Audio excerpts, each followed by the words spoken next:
Well, I mean, I thought that's different. Good evening. Oh, yeah, it does. Good evening. Thank you for playing musical chairs with us this afternoon. We hope you are set up in your seats. I believe we have a full roster here. Welcome, everyone. We're going to go and call this meeting to order. The time is 5:35 p.m. We're in the City Council study session room on 350 Kim Park. We'll move immediately into roll call. So, let me start over here with Commissioner Parker. Commissioner McCoy. Commissioner McGillivray. Chair Hopkins. Commissioner Hidalgo Ferry. Commissioner Kauphofer. Commissioner Marson. Commissioner Fidel. Commissioner Wiltshire. Jim Barthol. In the back there, Diane. Commissioner Chris. Thank you. Staff. Sure. Jeremy Terrell, Senior Assistant City Attorney. Laura Moody, Florida Executive Director. Katie Office, Red Manager. Joe Newton, Assistant City Manager. Harold Dominguez, City Manager. Did you see your other assistant city manager? Vicky, ADA Director. Thank you. Molly O'Donnell, probably. Excellent. Alrighty, that is a full roster. Wonderful. We are adding a public invited to be heard or public comment period into the LURA meetings now. Going forward, currently we'll plan to follow this same rule as City Council, 3 minutes per person. Is there anyone from the public wishing to speak? Seeing none and hearing none, I'll move on to approval of the minutes. We have 3 LURA minutes to approve, 3 meeting minutes to approve under this item. So, does anyone have any questions or are there any motions for item 4A on May 20th, 2025? I move for a. Laura, with the minutes corrected. Okay. Thanks. And I'll second that. We have a motion from Commissioner McCoy to move to approve the May 20th, 2025 LURA minutes. I'll second I have that. a second from Commissioner Hidalgo Ferry. Are there any other questions or discussion on this item? All right, all those in favor? Aye. Any opposed? Hearing none, so approved. We'll move to item 4B, the meeting minutes from December 16th, 2025. Are there any questions or discussions or motions on this item? I will make a motion to approve the minutes from December 16th, 2025. Vice Chair McGillivray moved and Commissioner McGillivray seconded to approve the December 16th, 2025 LURA minutes. Any other questions, discussion, or debate? Seeing none. All those in favor? Any opposed? Seeing none, so approved. We'll move to item 4C, the meeting minutes from January 6th, 2026. Are there any questions, discussions, or motions on this item?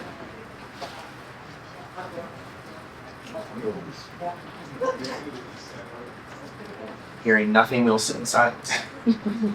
Motion to approve the minutes from January 6th, 2026. You have a motion from Commissioner Kalkoffer. Is there a second? Second from Commissioner Parker. Is there any other discussion, questions? Seeing none, all those in favor? Aye. Any opposed? Hearing none, so approved. Great, thank you. We will now move on to a report from the Executive Director. Laura, do you have any announcements? All right. It's great this evening because I will go into some announcements and updates as part of our regular business. So I'll just do a few updates right now. The first is the redevelopment project at First and Main Transit Center. Colburn, who is designing the project, has submitted their second submittal to the city. The pre-construction contracts are in process, and we are in partnership with Bergel Richmark for the construction, and the construction is anticipated to begin in early October. How close to an actual rendering is that? Design.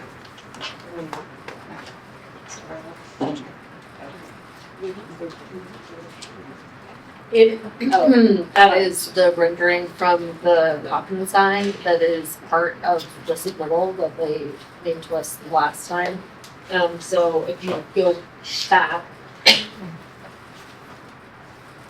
you don't see part of it. But it is substantially like what that building is going to look like. And obviously you can't see all of it because there's the, the clock tower kind of component of it is kind of the middle, and it has the TV sign. So, it is obviously not fully, I mean, this is still a really great stage. Sure. But like Jen said, that is for now, so that's just not on.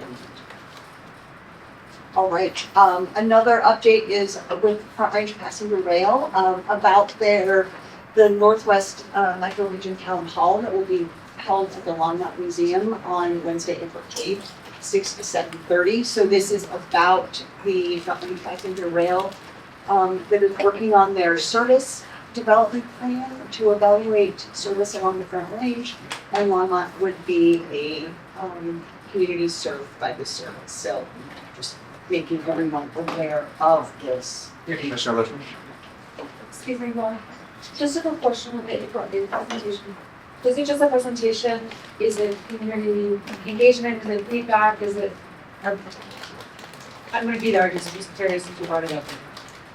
So, the bulk of the agenda is related to kind of sharing where Front Range Passenger Rail is in their development and their plans of how they'll move through now until the November ballot.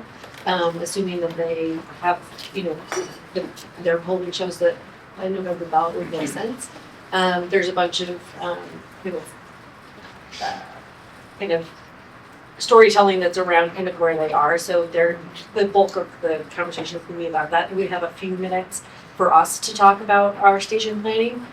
So that is, we're going to have about 5 minutes for Harold to speak, and then hopefully we'll have somebody from Range Community College to speak.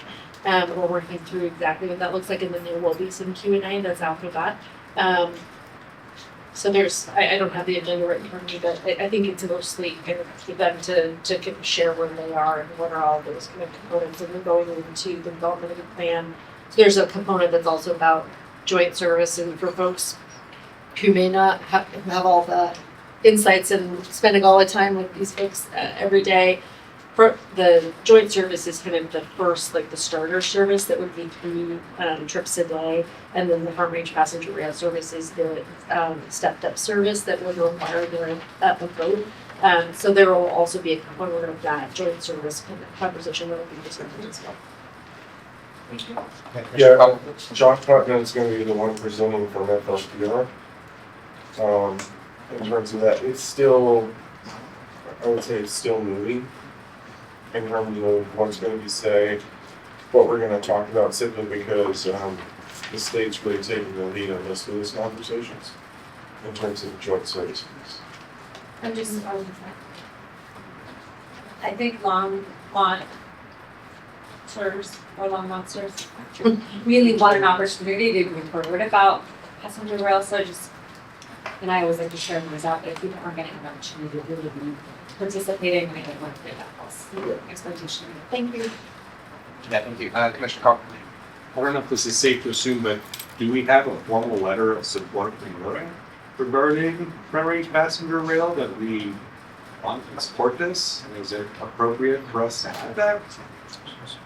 Yeah, we have those from the city council. I don't think that Laura has taken an action on that, but if that's something that you all want to do, we can definitely bring that to you. We don't currently have a position as the Urban Renewal Authority specifically. Yeah, Commissioner Marson. This is almost certainly a question for them. Do they have an overall figure on what they're going to ask for the ballot? If they are giving knowledge. All of those things are still being worked on. Generally, the way I think that it's setting itself up is that the joint service component of the rail is being funded through local funding, and that's the first series of trips per day. And then what FRPR is looking at is the expansion of the number of trips per day. So that's why you see Lisa Kaufman, Deborah, and then Sal, in terms of, as part of the negotiating team, because the first phase of this, I don't think is predicated to be dependent on that vote. We could probably go on for 3 hours about this topic right now, and my suggestion would be that those who are interested attend this info to this town hall. It will be recorded as well, correct? We, Lindsay and I are still working through that. We weren't necessarily thinking that would be recorded or broadcast, but Lindsay and I have been talking about that, so I'm not going to yet. Okay. I think the key piece, it's not our town hall. Right, it's not the city's. The other group's town hall, of which they have asked us to be part of. Sure. Okay. Well, those interested definitely try to attend. I can't make it, so let me know what you learn. And if you're interested in continuing this conversation as an urban renewal authority, I'd say after a few more details are known, we can have a more detailed conversation potentially at our next meeting. And then very quickly, I just hear that if you can't attend the Longmont one, you can go to any of the other ones. Okay. And that schedule is available in the Northwest Metro region. It's every 2 weeks. So for the LDU board meeting last week, we did make a motion to approve a letter of support as well to go along with the city. And I think it would be a good thing if Laura took a similar stance. So I can make a motion for Laura to provide a letter of support for the front range passenger rail. Okay, we do have a motion.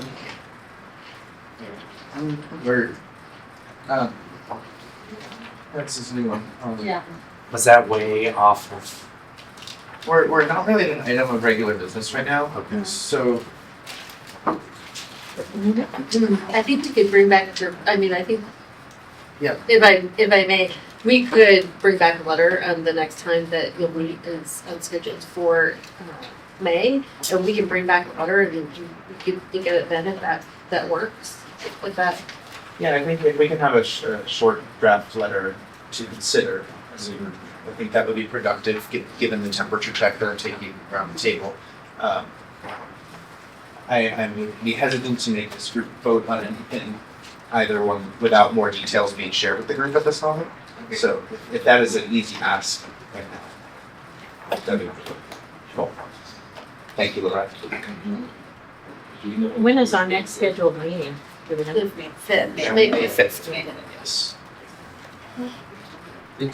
So I formally take that motion off the board.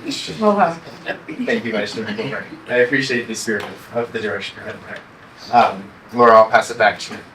Okay, so the next redevelopment project to update you on is the retreat of Longmont, and this will be a good extension into our regular business, as this will be the first item of regular business that you will be discussing.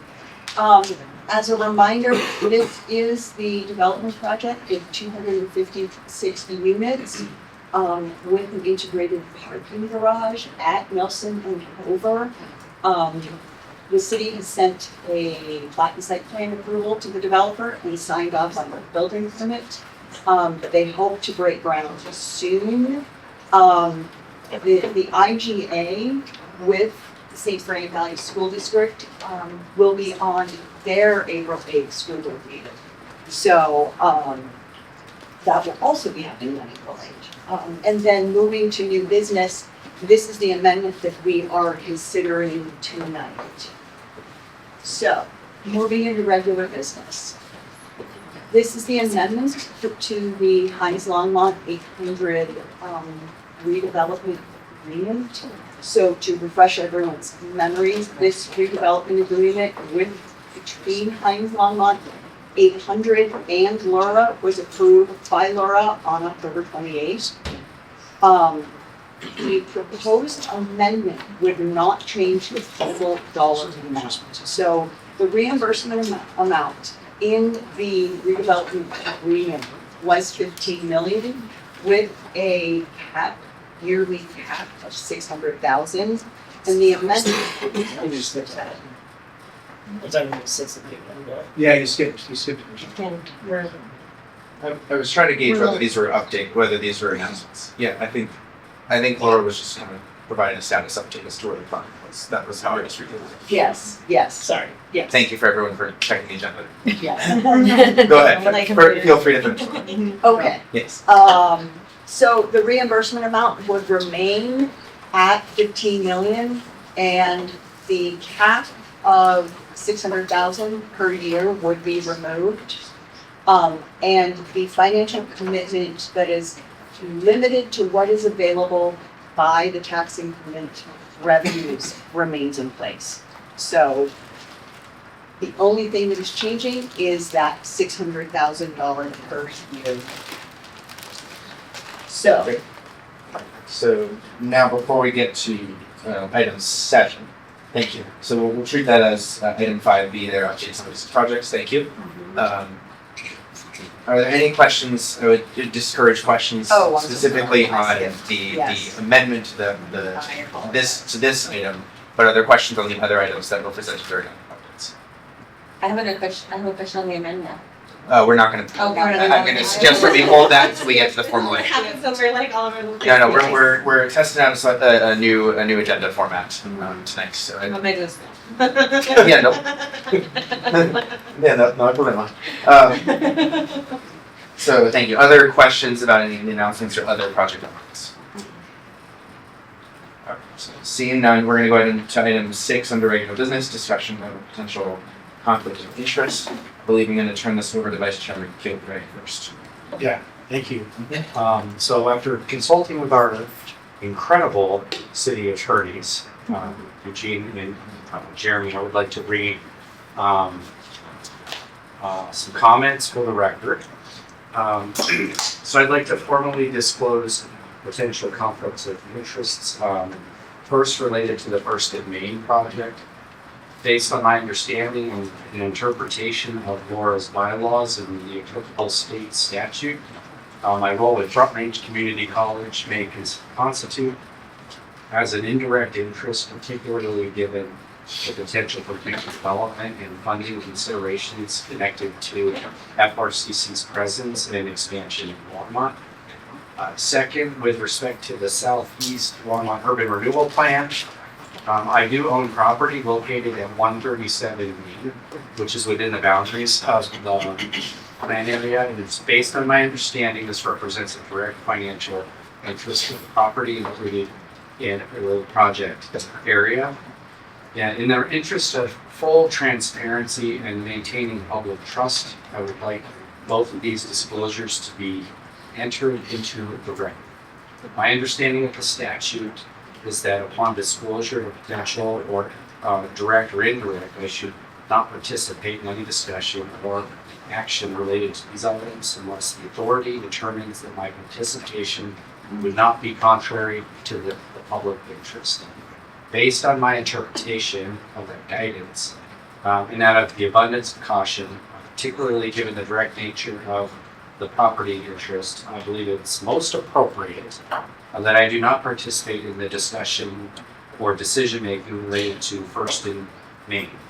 I'd like also be respectfully ask the authority not to adopt a motion to allow for me to participate on this First and Main item unless circumstances related to these interests change in the future. So my intent is to ensure that this board work remains above reproach and that there's no question regarding the integrity of our process or our decisions. And so with that, I will be recusing myself when we discuss First and Main, everything related to First and Main. Thank you, Vice Chairman Kilgray, for that. The commission is within the authority is within its powers to waive potential conflicts of interest if the board does see fit. In this case, Vice Chairman Kilgray has said he intends to recuse himself for the reasons stated. Would anyone like to make a motion to waive the conflict of interest recusal? I have a question, Mr. Chair. Yeah, Commissioner Marson. In the event that, sickness, et cetera, were to befall you as chair of the board, and we happen to be discussing First and Main, in a topic that Vice Chair Hoover would not then be able to chair the board, is there a governance structure in place where another individual would chair the meeting in that circumstance? Logistical. Yeah, it's a fair question. Just vote for a new We would chair. probably, I don't think our bylaws address it. I don't think they do. It's a good question, since it's not going to be relevant tonight. I'll take note of that question and we'll look into that. Since I am currently here and present, unless you have other plans for me.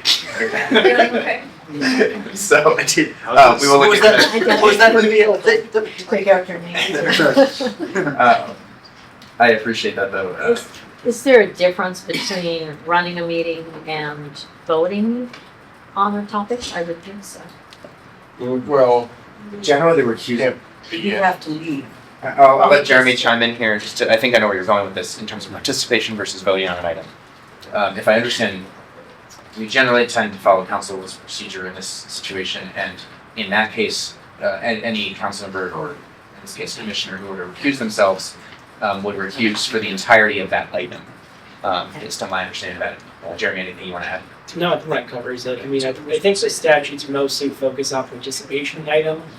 So I do wonder if chairing an item would constitute participation, but just for the abundance of caution, I'd probably say let's follow council's position and say that chairing would also include participation. So someone else will have to chair for that item. Yes, just for that item, and then Vice Chair McGilvray could, in Chair Popkins' mysterious absence, in the back, take over. So what if? The chair has many questions right now. Thank you for that. So pragmatically speaking, just in terms of the impact of this, unless anyone would like to make a motion to waive, which I'm not encouraging one way or another, items 9 and 10 on tonight's agenda would require Vice Chair McGilvray to step out of that discussion. Just wanted to outline that. And just point of clarification, Yep. that's okay, Mr. Chair, for the last Of course. point. If we are going to follow the council rules of procedure to Mayor Bellefaring's point, Commissioner Bellefaring, council rules of procedure Rule 8 does lay out that in the absence of a mayor or mayor pro tem, in that case, if a quorum in the body is present, then they will elect a chair for that specific meeting. So if we are following this rule. Seems like you have many plans for me to not be here. No, I would be very worried. I would be worried too. No, this was the appreciate it. conversation when we had, yeah. I did not have This a is procedure No, in front of I'm me. just curious if that was up. Yeah, cool, thank you. Can I make a comment? Sure. Because I'm confusing myself with item 8 and 9. Maybe items 9. 9 and 10, can I suggest moving items above 9 and 10 so I can be present for the special report? And then I would entertain that in a moment. I believe we're still on item 6, and I believe I wanted to turn with Commissioner Prieto also wanted to speak to the on this agenda item. You did. Thank you.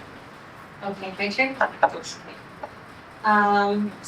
Just short statement here.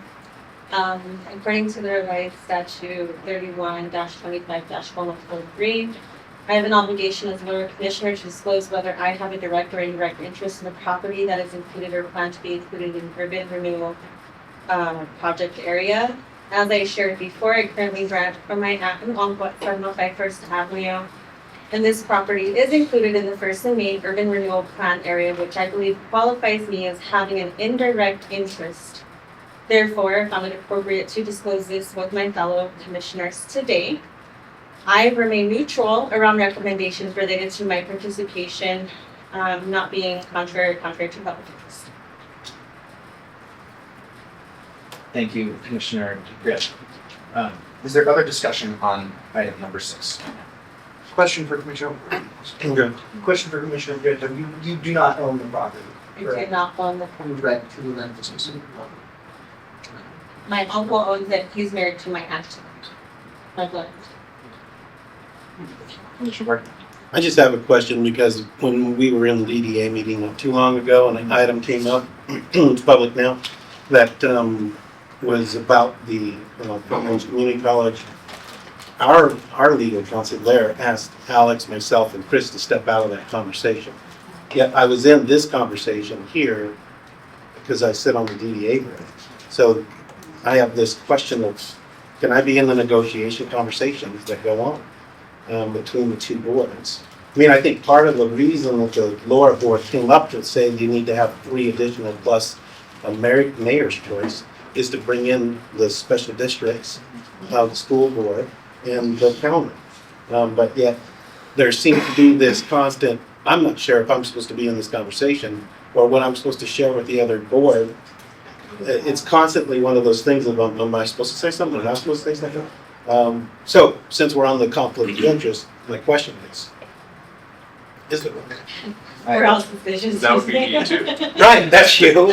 I mean, there's me, you, Chris. So at the risk of not having quorum, I do want to maybe put it, so I think there are 2 types of, first of all, I really appreciate you bringing this up. I think disclosure is the first, most appropriate line of force when you're uncertain.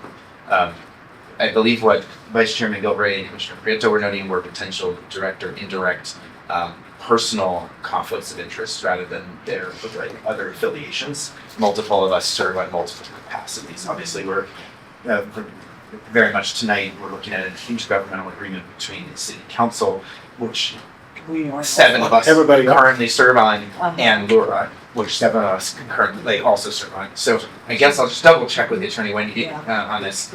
If the only conflict is from a basically based on the affiliation of your role in this very conversation, and it's not personal, not direct or indirect, but personally, is there any concern for conflict with your such?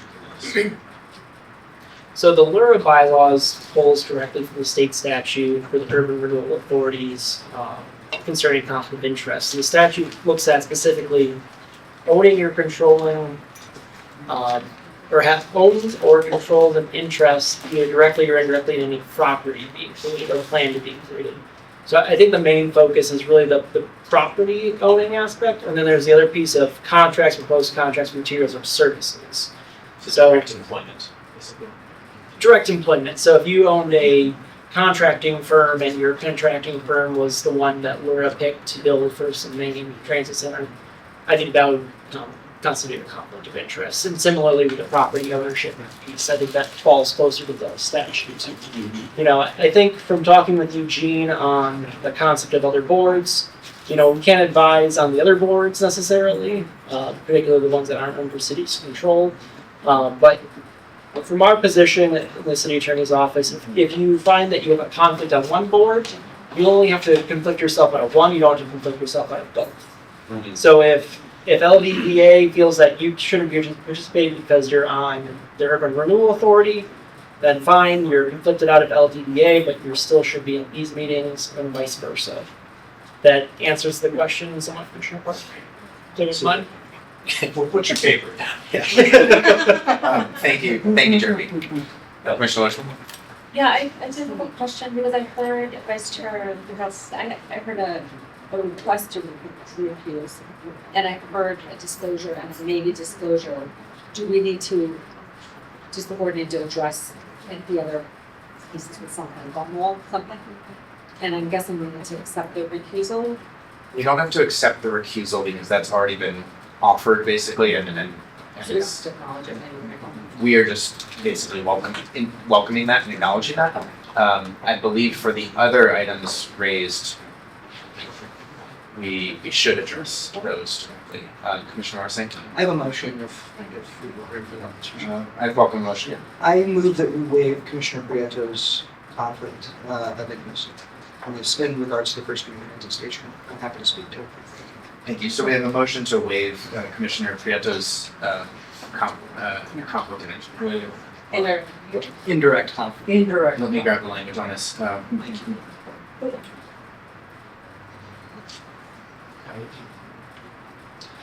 Then I'll second it when you're done.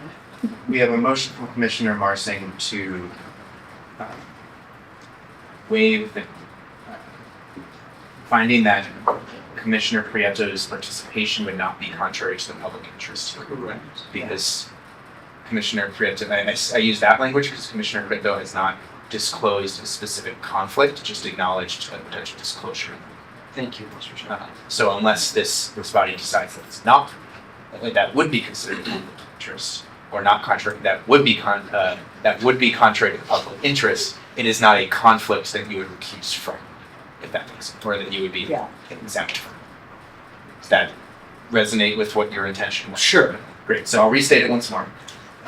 Commissioner Marcy made a motion to find that Commissioner Prieto's participation would not be contrary to the public interest as we continue on First to Main project discussions. That is the motion on the table. I have a second from Commissioner Hidalgo-Fair. Now, is there questions or discussion on this specific motion? We are not concerned with anything regarding Commissioner Parker at this time. Yes, Commissioner Chris. Typically, and this is just a general statement, but typically when there's conflict of interest where individuals get into trouble is where there's financial gain. And so I'm wondering if there is any prohibition maybe in discussing what Laura is doing with your relative who could potentially benefit from, inside knowledge. My response to that is, I think our meetings are public, They are, and and so I think I would hope that any executive sessions, I don't know if such exists within Laura, then I would be held to the, the understanding and agreements that I would share that. Not even with mom. then we have addressed that concern. Commissioner Chris, are there other questions or discussions on this motion? I have one more just to throw in here. To be clear, I own a building in the DDA. So, In the DDA, but not, well, but sorry. not in the area. but Let's it's- reserve this discussion for the motion regarding Commissioner Prieto. Thank you. We'll get to you soon. Okay. Can't wait. We're not. Yes. Yeah, Commissioner Culpepper. And no concern from council, That makes sense. legal counsel.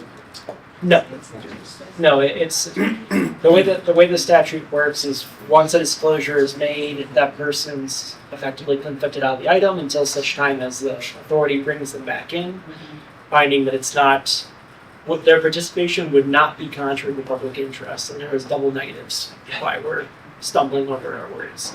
So the motion's been made. If the authority passes it, then the conflict's been waived, and Commissioner Prieto can continue to serve, notwithstanding the conflict. I do have one other question. Is it typical for all of council to serve on an urban renewal authority, being that we also are privy to executive sessions as council? I mean, should all 7 of us be on this board? Great question. The urban renewal statute allows for it. The urban renewal statute says that council could appoint its own members of the authority separate from themselves. But the statute also contemplates a situation in which council is the urban renewal authority. And then in such situation, we have to bring the taxing entities into the picture, which is what we've done. Okay. Alrighty. So the current motion on the table is to find that Commissioner Prieto's participation is not contrary to public interest. I do have a question on this, which is I'm curious how people think. So it's relative, correct? That owns the Right, property. I'm calling it. Yeah.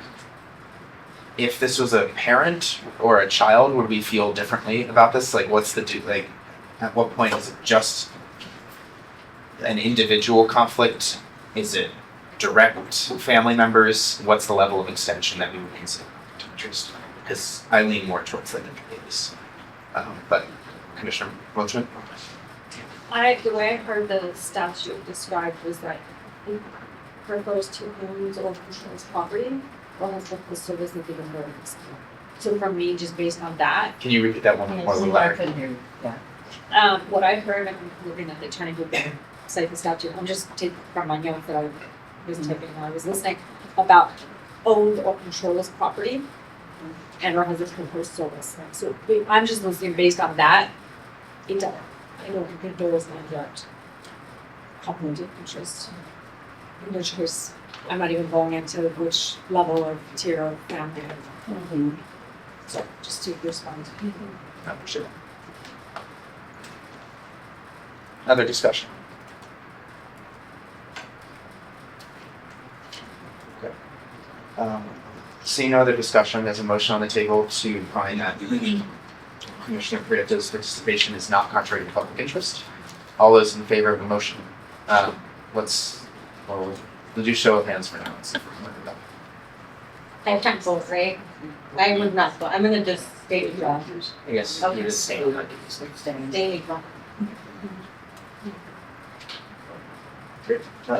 That is unanimous. Okay. Alrighty, so Commissioner Prieto will remain on those items. Commissioner Parker, you had disclosed, and then added another comment that you own property within the LVGA.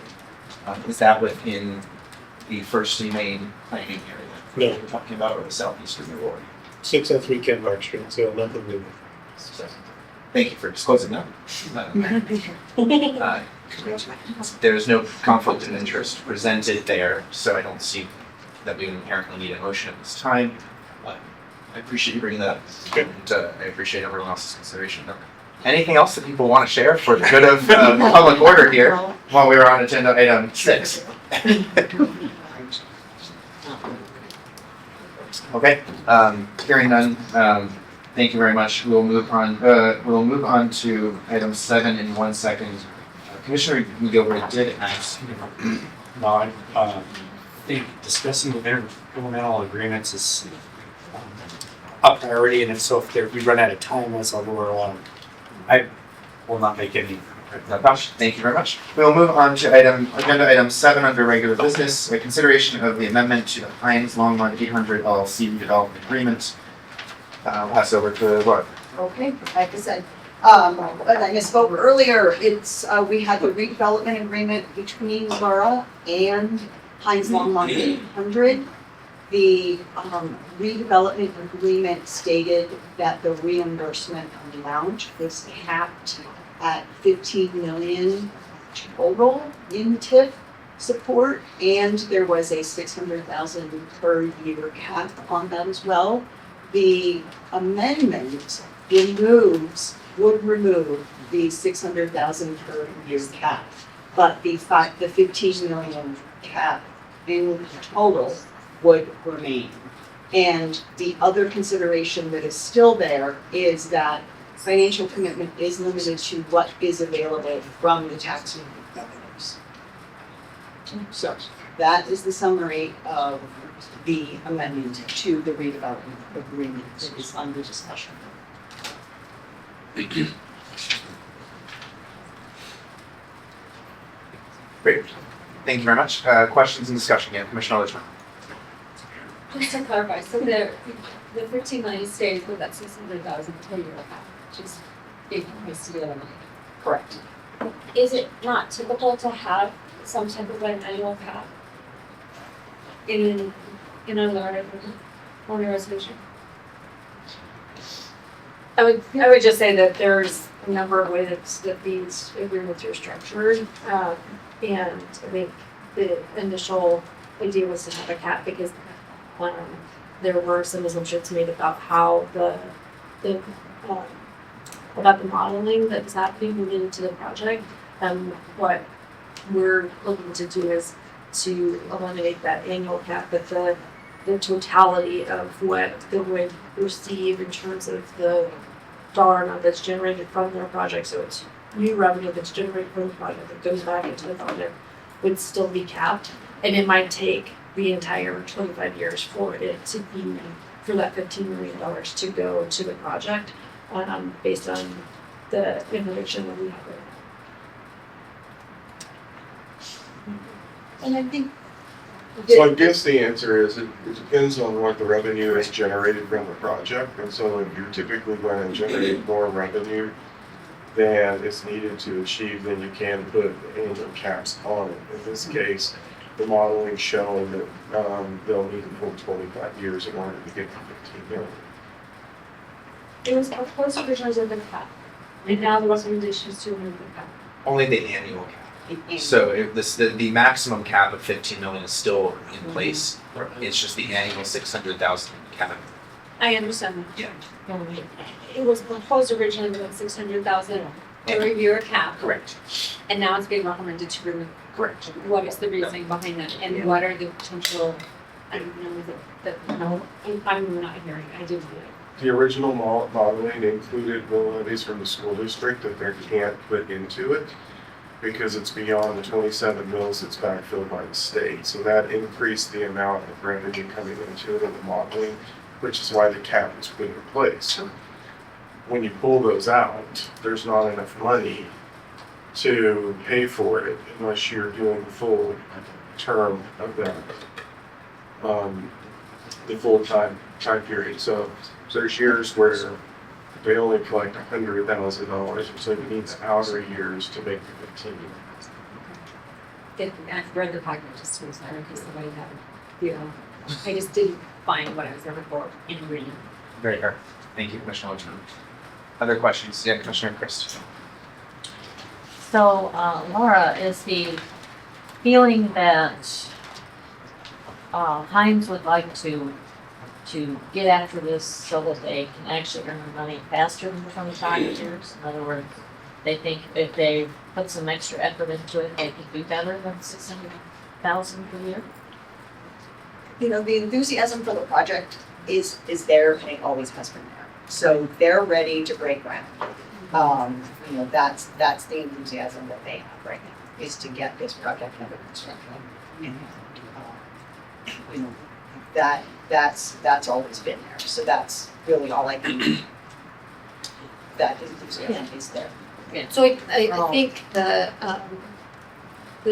how fast they move certainly makes an impact on how much revenue there is over the 25 years because the base year is set, and the assessment of the improvements that they make is on a cycle with when those when the county assessor's office is looking at those properties. So it certainly matters for them to go vertical quickly so that there is the amount of revenue over the 25 years.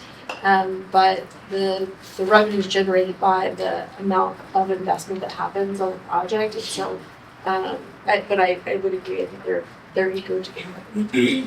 So is there any downside to Laura, or we mutually benefit because the more effective they are in generating that kind of increment financing, the more we would share in that as well. Isn't that correct? If they hit and once they hit the 15, yes, but the more the county and the school district and the other tax agencies benefit, yes. Yeah. There is a scenario in which they generate more than 15. That is correct. And so if more than 15 million is generated by the project, the excess above that 15 would go to Laura. Let me jump in here real quick. But to what the chair is saying, taxing entities would also participate in higher yields, let's just say. And that would include the city as well as the county and other taxing entities. Yeah, so But is there a downside to giving them the 15 million faster than 25? no, because then once it's paid, then you start getting the full increment into the system, so you actually get that revenue. I want to clarify a few points and weren't clarified. So A, on the front end, there is a positive financial impact into all taxing entities. And that is the sales and use tax that is coming in based on paying for the building materials. So if the project doesn't go, you get no sales and use tax on the front end. So there is significant revenue coming in that way. The school district also benefits from additional sales tax increase or property tax on the non-27 mills. So those that are specifically related to bond issuances, the school district will actively be collecting taxes on the new value. And in this case, the county will also be collecting taxes on the value of the property because the county is not included in terms of this increment. So there will be other taxing jurisdictions that are going to receive an immediate impact from the property tax allocation, in addition to the sales and use tax that's coming in on the front end of the projects being built. Then if they pay the $15 million in 10 years, then you have the remaining time frame where then Laura can come back and Laura can consider remitting that back into the to the to the taxing entities that are contributing to the increment. You can look at including it in projects that meet the statutory definition in terms of adjacency and things like that. Single lines, those types of So issues. going further, faster benefits everyone. Why did we originally put the year cap on? Because it looked like there was gonna be a lot more collected than there was, and that being able to use it on ancillary projects, not dumping it all in there. But the reality is that there's not enough collected in it, so then it's gonna take it. Now, be clear, this is a model. Originally, year over year, there was going to be an excess of that, the city could then, I guess Laura could reinvest at that point sooner in the clock. So that was the original logic. And so this is a model of which it's dependent on factors that none of us control. So when it comes on and they're building it in construction, typically what the Boulder County assessor does is put on the construction value.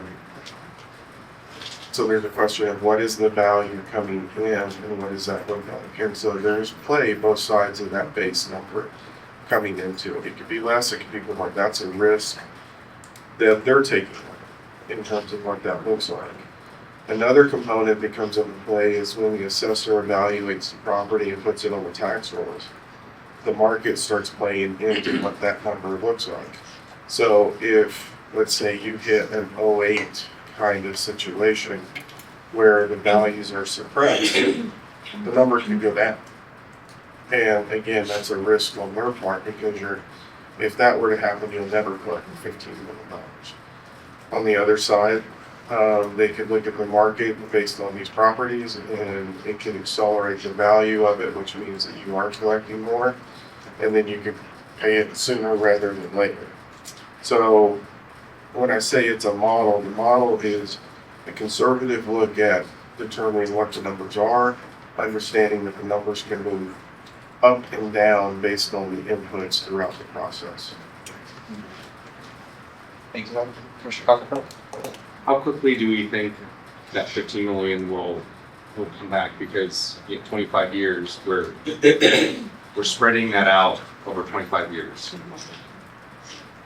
It makes me nervous. To me, it feels like we're letting go some of our guardrails, our safety, and hedging our bets that it's in our best interest to do it sooner than we would. And I'm having a hard time hedging that risk, whether it's better for us to do it now or if it's better just to stretch it out 600,000 every year for 25 years. They won't collect 15 million based on the model.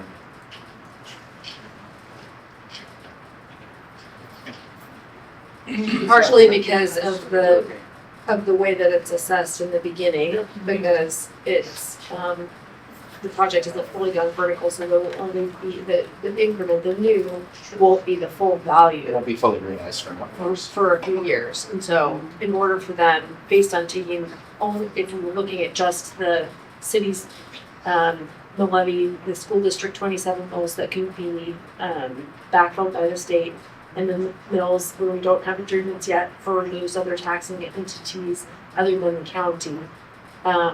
It will take, in the model that we are running now, basically the 25 years for them to collect the 15 million. I'm just trying to figure out what the reason behind this amendment is to understand the reason behind it and if it's in our best interest or if it's in their best interest and how much risk we're putting. Why wasn't this presented to us the first time? There was a mistake in the pro forma, and they added the mills for the component of the school district that they are not able to put into tax increment for the mill levy overlay. That's not backfilled by the state. The school district only puts in what's backfilled by the state. That's what created the issue with the park. So they were overestimating the increment, which then allowed you to squeeze into it at the 600,000 number. It is a function of that mistake that is leading to this. Commissioner Marcy. So I'm dumb and catching up. We are paying upfront, acknowledging all the back end benefit, for their mistake here. Theoretically in the performance.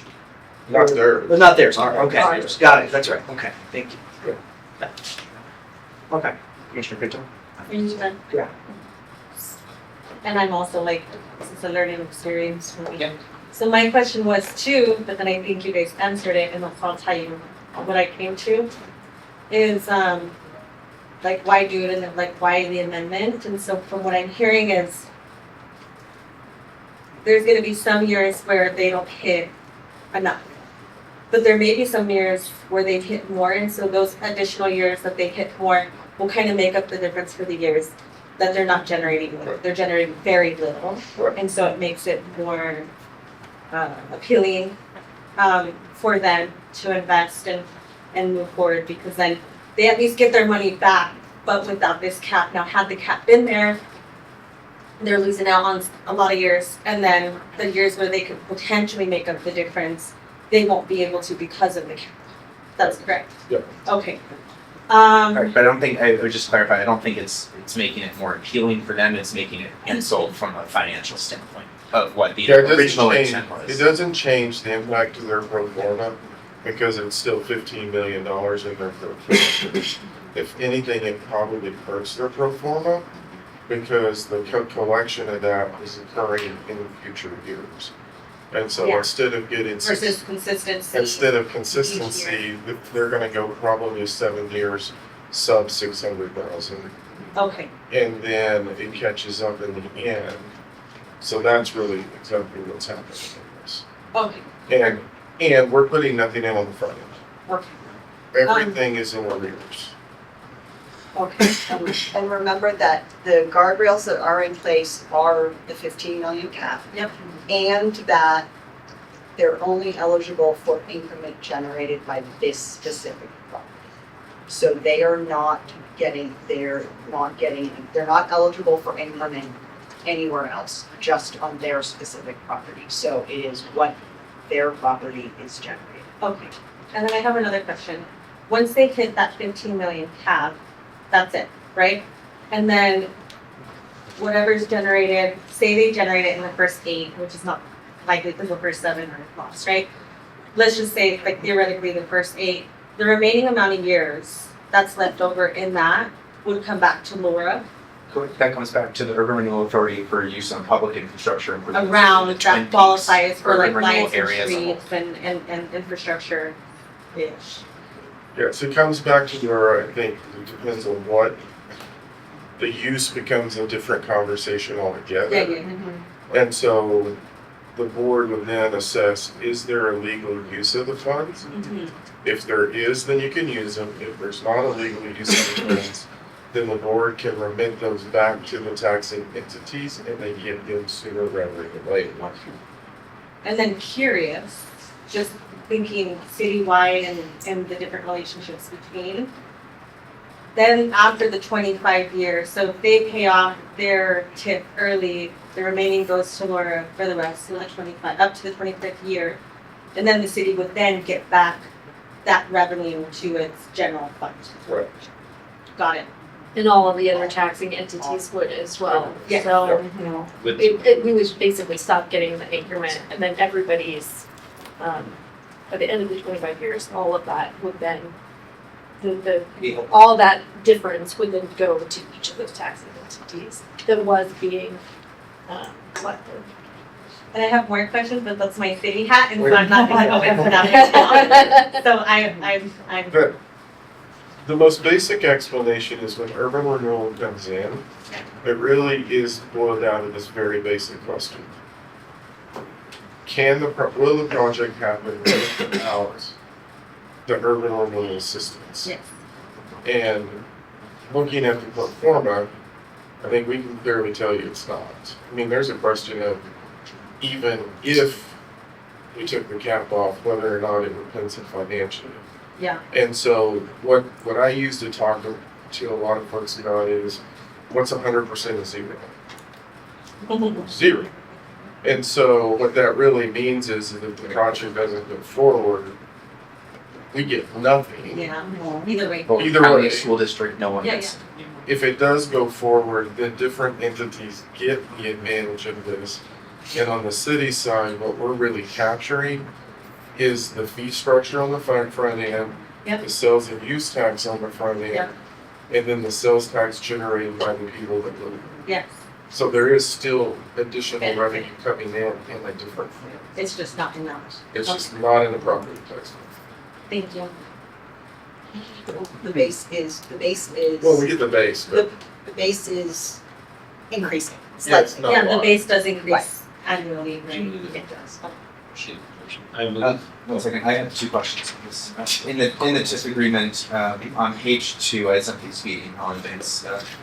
Clause 2.11 defines, so 2.11 defines city increment and refers to special funding that seems to be specified in section 3.1, but there is no section 3.1. So So we're 3.1. Those are items that are on the agenda. Sorry? Those are, your question, but items 8 and 9 on the agenda. Correct, the TIF ID. Oh, this is the amendment, sorry. Yes. Sorry, I'm getting ahead of myself. All right, I had an intention and eager go-getter here on the motion. Well, just moving the conversation along. I move the resolution Laura dash 2026-01. Commissioner McCoy, call for a Second. motion to approve resolution 202601 with a second from Councilmember Christ. All those in favor? Aye. I, Any opposed? I was gonna say that was a question. I thought we were gonna have discussion now. Oh, on the motion? Sorry, yes, you're right. Thank you. With the motion and the second, is there any discussion? Apologies. Yeah, thank you. Just to explain where I'm at on this, I didn't support this. 256, not like I wanted to, there's a little more to go and there's more partnership. And so I can still stay engaged in the conversation, Sure. but it should be done. I just need I appreciate that. Commissioner Marson? Similar to Commissioner Mochini, I oppose this with the city hat on, for similar reasons, and I'm gonna continue to oppose it. I don't think it's best use here, in terms of affordability and in terms of what's the product. So I'll be voting against the resolution. Thank you. Any other comments or discussion on I the motion? have a discussion, because I'm new, and maybe it's not appropriate, so let me know if it's not. But like, I mean, I was in opposition of this, but I also understand like my Laura hat and my city hat, and then I'm like, today as a Laura commissioner, right, like, my responsibility is to oversee Laura business in which we're trying to Correct. give. So I just want to clarify, I'm speaking to the amendment, but yeah, I don't like the project either. But yes, but I'm not voting on the project today. I'm voting on the amendment, right? Correct, we're voting on the amendment. Okay, so I just, for public record, no me gusta. And I'm open to making the amendment, so, okay. Thank you, Commissioner Brittle. Is there any other discussion? Well, I had another question. It sounds off topic, but actually, time is money. So how fast are we gonna complete this project? Well, They're anticipating 30 months to 30 months. 30 yeah. and they hope to break ground very soon. All right, thank you. Closed session. Question, Harold, just to reiterate, you said the project doesn't happen without the amendment, correct, just in terms of penciling. Yep. Okay. We have a motion to approve the amendment from Commissioner McCoy and a second from Commissioner Chris. All those in favor? Aye. I don't know. All those in favor, one more time. Conscience. Thank you. All those opposed? Thank you. I have Commissioner Marson opposed, otherwise all in favor. That amendment passes. Thank you. So, can I make a comment? So, operational change, based on what we experienced here, Teresa Malloy is now in depth in every one of these pro formas for that one. So that's the operational change. Thank you. Well, you said that, I'm sorry about that. Teresa Malloy, her CFO. Oh, thank you. Alrighty, we move on to item 8, consideration of an intergovernmental agreement with the city of Longmont. This is again on resolution 202602 approving the tax increment revenue agreement with the city of Longmont for the Twin Peaks Mall Urban Renewal Plan Tax Increment Financing Area Number 2. Are there questions or discussion on this item? Which item is this? Item 8. Question. Yes, Commissioner Prieto. So the memo, or just the documents reference to this, references incremental revenue from the city's general fund property tax. Just to clarify, this is referring to the city's portion of future property tax increment generated by the project and not existing general fund dollars. Correct? Because I was thrown off by that general fund language and I hadn't seen that in any other TIF conversations. Does that make sense? I can try to fine tune. Do you know where you're? Message from you. Skip my question for now and then you guys can come back to me so I can find it. I believe it's, maybe you're referring to what's in the council communication pack, the council comp, or the commission comp. Yeah, it's in there somewhere. It just threw me off because it registers it connected to general fund and that was. The executive summary. It's in the fiscal impact, yeah. Correct. It's just clarifying,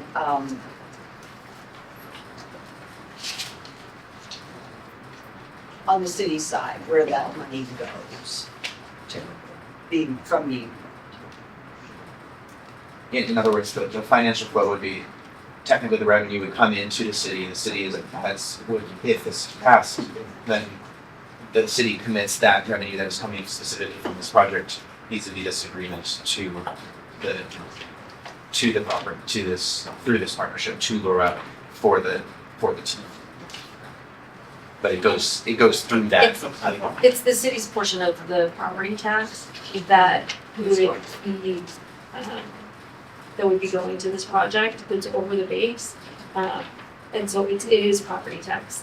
It would go in, like those dollars might go into the general fund if they were otherwise, like if there was a project in it and it wasn't being created with this urban renewal tax increment financing.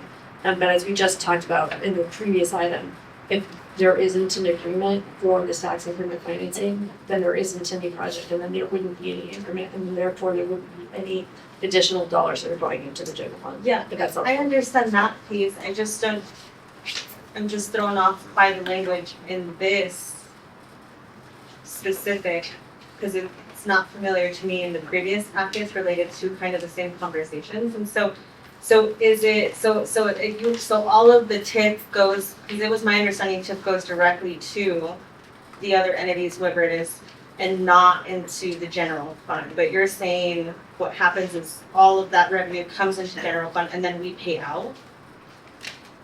So there are, as the urban renewal authority, we have to negotiate agreements with each of the taxing entities, like the school district.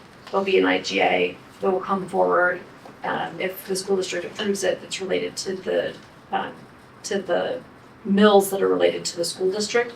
This piece that you're considering is the piece that was considered by the city, so the city's portion of property tax. And this is the IGA that would allow, this is essentially, the city already approved it and the urban renewal authority is approving the IGA for the city's portion of the property tax. That's all.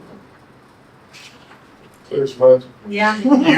You vote on it in your role, so those of you that are in city council, vote on it in your role as a council member. You have to vote on it again in your role as the urban renewal authority to accept it and create the contractual arrangement between the two entities. Similar to how the housing authority in the city. The housing authority is a good example. Yeah, I get the relationship, right? And But just the general fund language is what throws me off. And because that's where the property tax revenue would be collected by the So- tax entity. In this case, the tax entity is the city. Okay. And so because with this intergovernmental agreement, the Laura doesn't collect the revenue initially. It is Okay. negotiated with each tax entity. If Boulder County or the school district was contributing into that, they would have similar language where the financial flows first are then collected from each of those taxing entities, because Laura isn't a taxing entity. So in future, like arrangements like this between the city and Laura, we'll see that general fund language. Yes. Correct. Okay, because I haven't, so that's why I was like, We No, haven't had a This process is the first one. is it, okay, that Well, you're seeing. the first one that you will have seen, we have the same relationship with the Village of Peace, where that same mechanism occurs. okay, But that was meant here saying. okay. So, just, hey, this is hard for me to know, like, what buildings are already there, like, this is easy, because I can see a satellite. What is under these blue shaded areas, just for my clarification, like, what's The former Walmart, is this the former Walmart, or that where the this? blue is the parking lot is the southern piece of it, and then the former Walmart is the northern piece of it. And the piece in the middle is the Hobby Lobby, and then the gray piece is the. Okay, so this is not drawn to scale, because I'm like, there's a bunch of businesses there. Business. They're outside. Yes, yes. Okay. Yeah, there are like parts. Are we sure that's where Walmart was? That's not where Walmart was. Walmart was here. I feel like this is not a great representation of the area, but I'll take your word for it. Okay. There's all the parts. In the future, this would make my brain Oh, much happier if you Okay. could do like a satellite image and then This is the old Walmart, please. No, Thank you. Yeah, it's Walmart. Yeah, this is Walmart. So what is This is the what is next to the Hobby Lobby? Nothing, it's a vacant lot. Nothing. Isn't there a residential Yeah, there's a curb and like M&M? That's no longer there. Plan.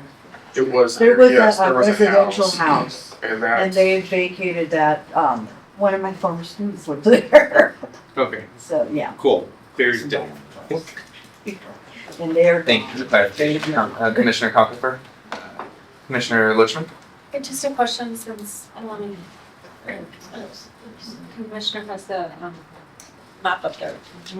Agree, something to scale is helpful, for the future. And it's just. Satellite. So just a question on clarification on the owners, because it used to be on these sites that there was a, under, like an owner of the land, like between surface and non-surface. Has that gone away?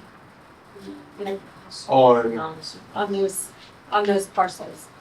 yeah, so on the white one, so that thin sliver that you see to the left on that one, Next to that, not to this, your right. that sliver, a little bit right, not all the way right, there you go. Can you bring up the area? This little sliver. That little sliver, yes, this little Yeah. sliver, that's all Yes. cleared up now. It's Okay. that. The gray is fully owned by Heinz now, and they've separated the parcels so you don't have the problem Okay, that essentially created anything from happening on that location because of the property ownership issue. So yeah, you're correct. We're good. and then just for a clarification, it seems like there's two names maybe being used, but maybe it's the way I'm interpreting. This is still Nelson Holder. That's also named the Trinity Small Urban Renewal Plan area. Okay, Yes. Yes. I just wanted to confirm. The urban renewal plan area for that part of the community is the Twin Peaks urban renewal area plan. There's TIF area 1 and TIF area 2. Period two recent. So the red is one and the gray is, But the whole dark but the line is the whole. boundaries. Yeah. Triangle, inverted triangle is the Twin Peaks Mall Well- urban renewal plan. This time. Sorry, okay, say, This is this. so the resolution 2026-2 is what we're working on right now. Correct. That is for that entire triangle, That is or it's for, just for what looks that like is for area the number 2? TIF agreement for TIF area number 2. Correct. That's For real owners. blue area 2 with those blue squares. Within, In the same way that later on, we're gonna be looking at the southeast urban renewal area, it's a much larger boundary. We'll have, thank you, we will have a specific kind of carve out of that for the TIF clock area to start based on the agreement that's proposed before us. So similar structure, broader boundary for the urban renewal plan area, specific, more focused area for the TIF area. And there are 2 TIF areas in this case because the Village of the Peaks from years ago kickstarted the first one. Great. Jeremy stepped down. Other clarifying questions on boundaries or property lines? I do have a question though. Commissioner Puzo, yeah. I'm struggling to understand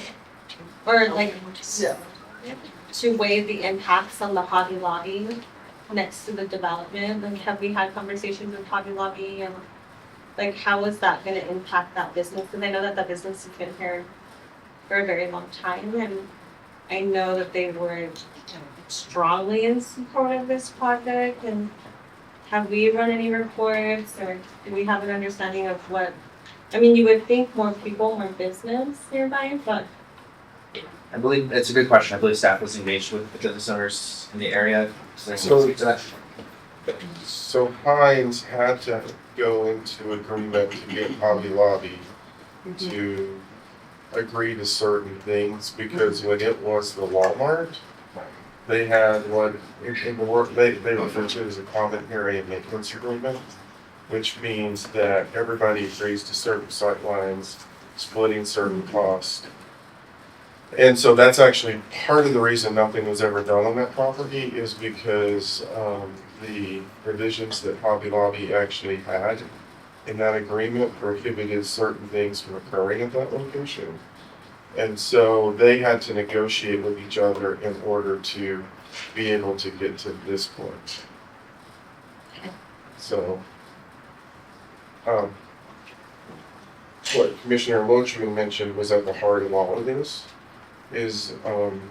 So you'll see it a lot of times in the centers where certain tenants will have certain rights that gives them first right of refusal on anything else that can locate in that area or what can be done, what kind of sightlines you can have, and those issues. And that's actually, and this is probably before you all joined, when this was discussed, that's actually why the first building has to be put in the location that it is. Because otherwise, had they looked at it from a full development, Hobby Lobby wasn't going to sign off on that because of blocking the view pool. So this is one of the most tangled areas I've seen in this community. And it all stems to what Walmart was allowed to do when that was put in that location. thank you. Thank you, Commissioner Brito. I will jump in with my 2 questions now, either for Laura or Jeremy.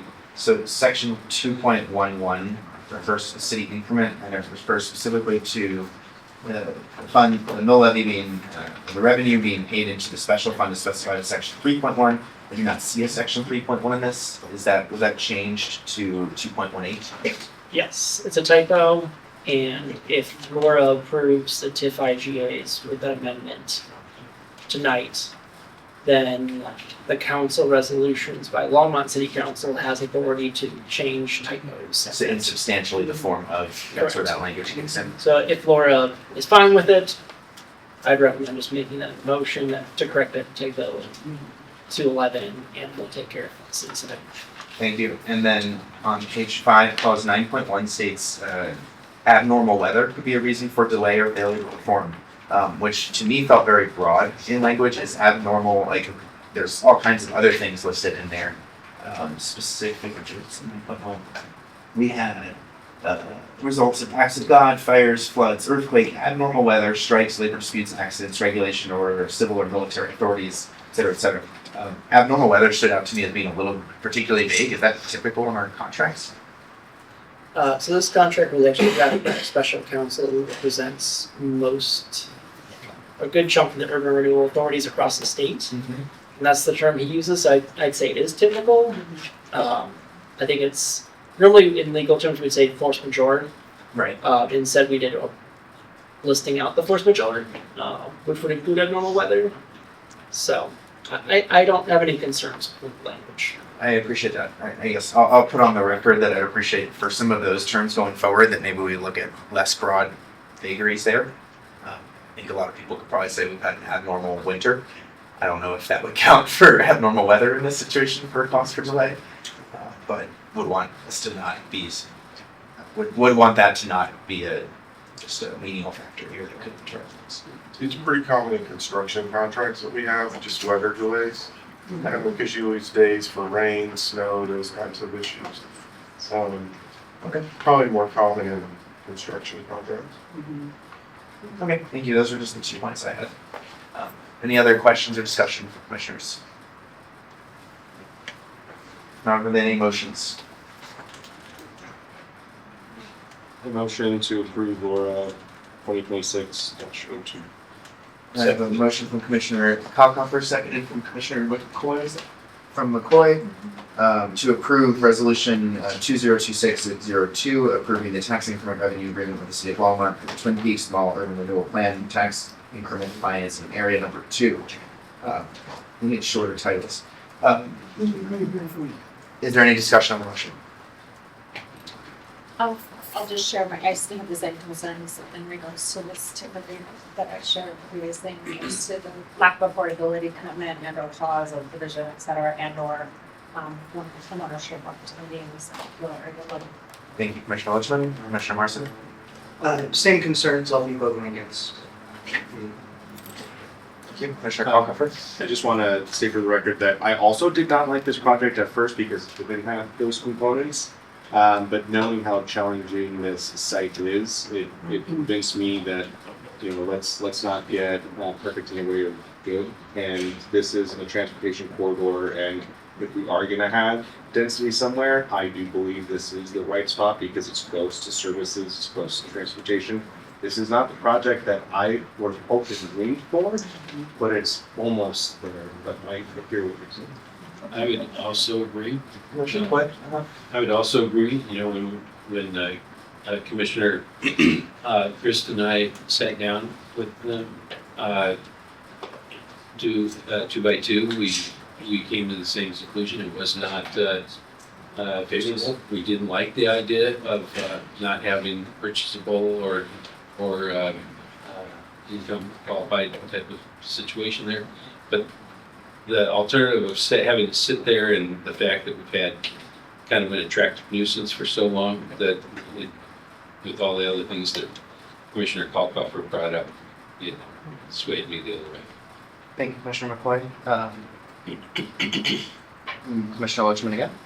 Oh, thank you. I think for me, because I live on Hoover, there are apartment buildings done along Hoover, in what was the Greenfield flooded area in 2013 between Home Depot going up through Hoover. Those apartments going up in that whole section within, let's say, the 2.5 mile radius. And so for me, the proximity to this and other apartments doesn't warrant it.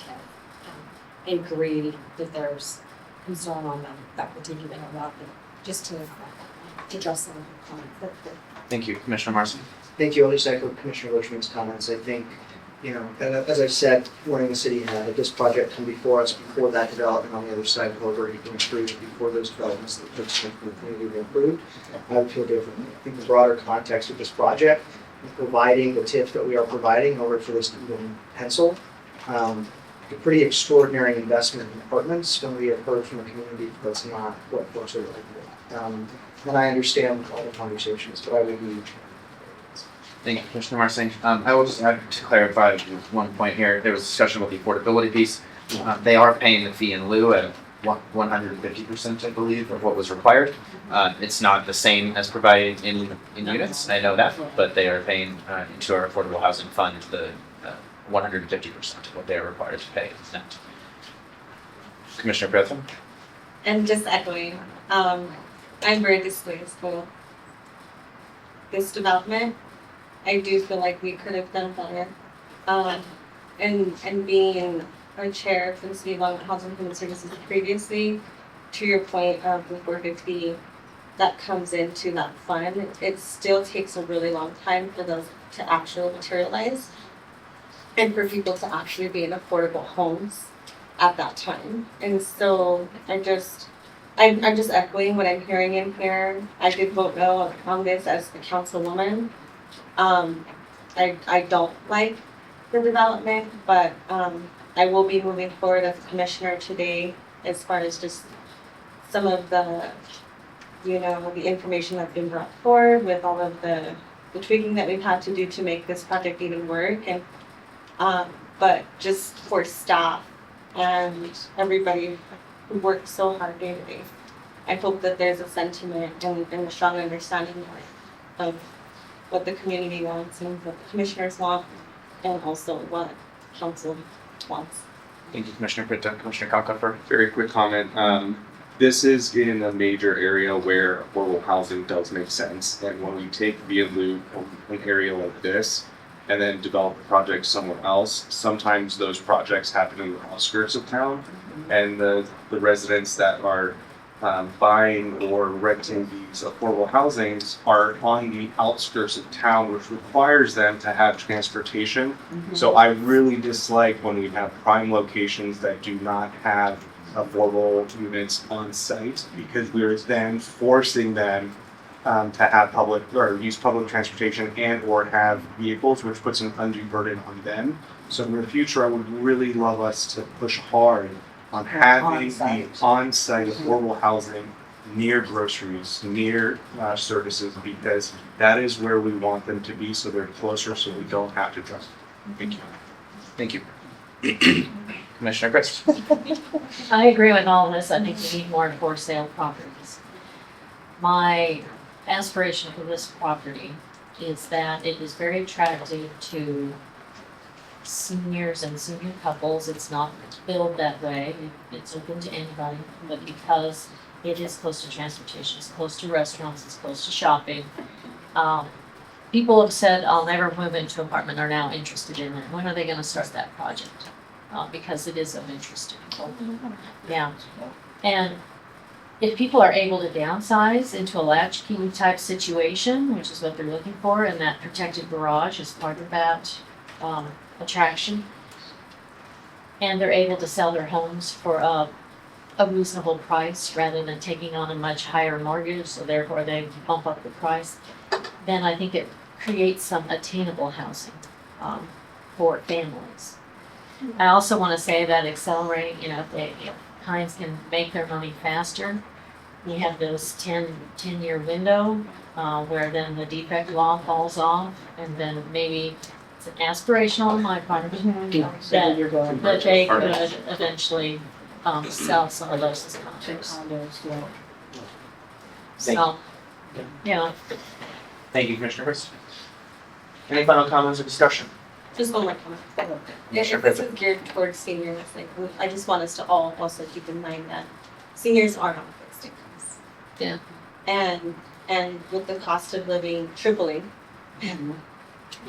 but that affordable housing is really important. So not all seniors own and are able to sell and have assets.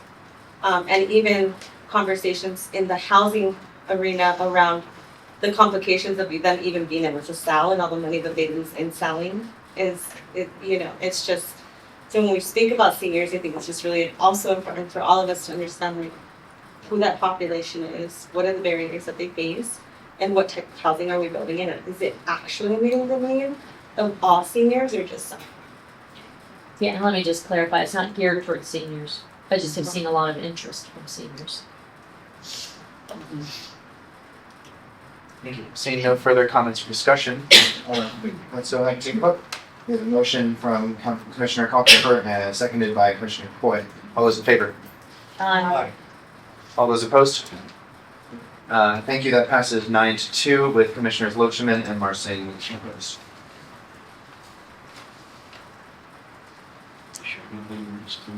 Alrighty, we will thank you for the robust discussion on that. Really appreciate it. The feedback there. I think staff takes many notes. I appreciate it. And thank you staff for all of the work that has been going on multiple different intergovernmental agreements there. We are now moving on to item 9. Per item 6 on our agenda, Vice Chair Gilray has disclosed a conflict of interest and will now be recusing himself.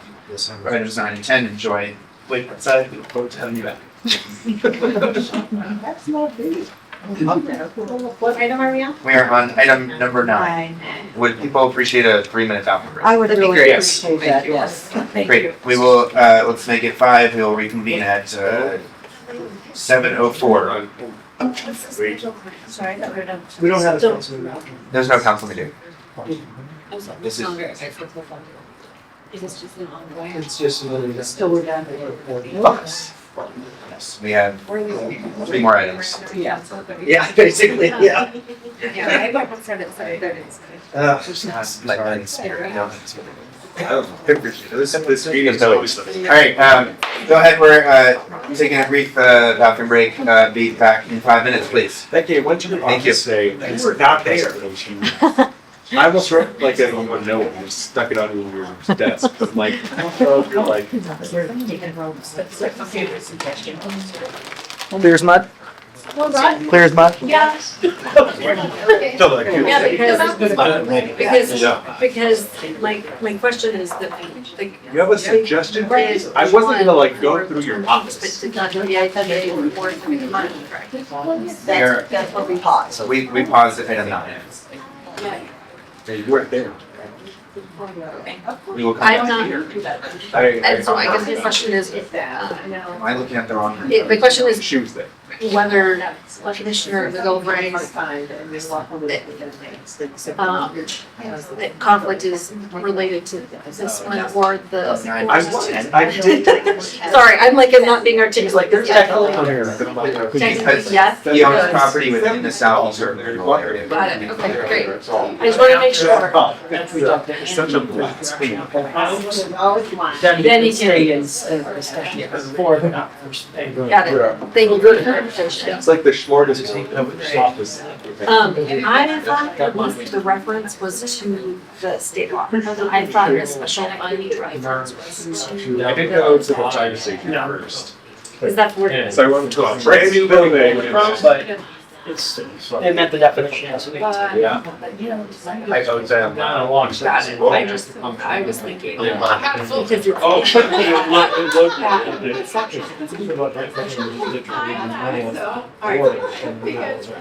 Earlier, but. I didn't say. And I think 218 is.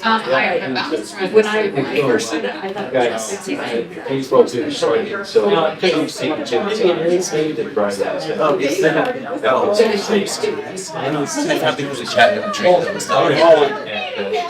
you don't, we just do generally, send me some vibes. Oh, Do we feel like it fits under number 2? Yes, it does.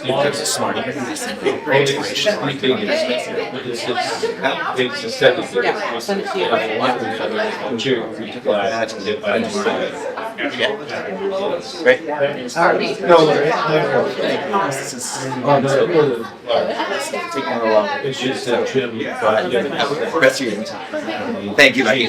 Sorry, I totally forgot that we were going to do this after we already talked. I think you're. Oh, right.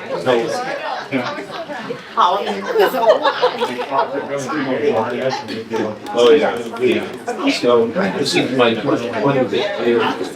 Good, okay. Business leaders.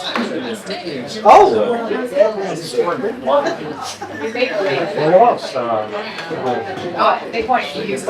Yeah, I was just standing in we're talking, it's a nice thing to change. Yeah. You said it was last week. Yeah. How did you know?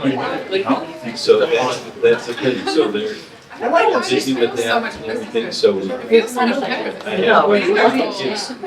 Well, once this thing started in the temple. Business, very business. I did tell you what everything is, but it was good when I ate. I'll take what you give me.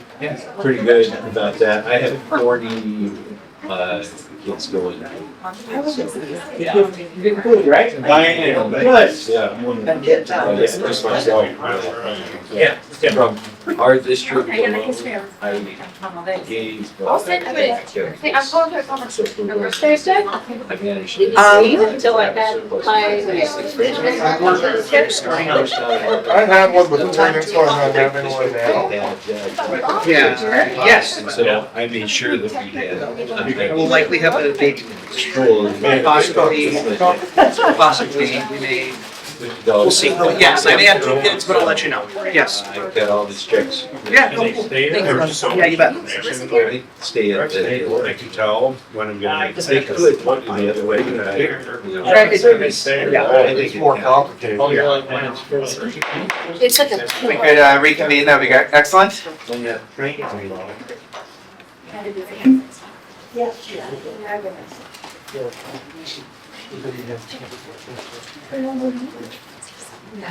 you. Feel free to grab some more food.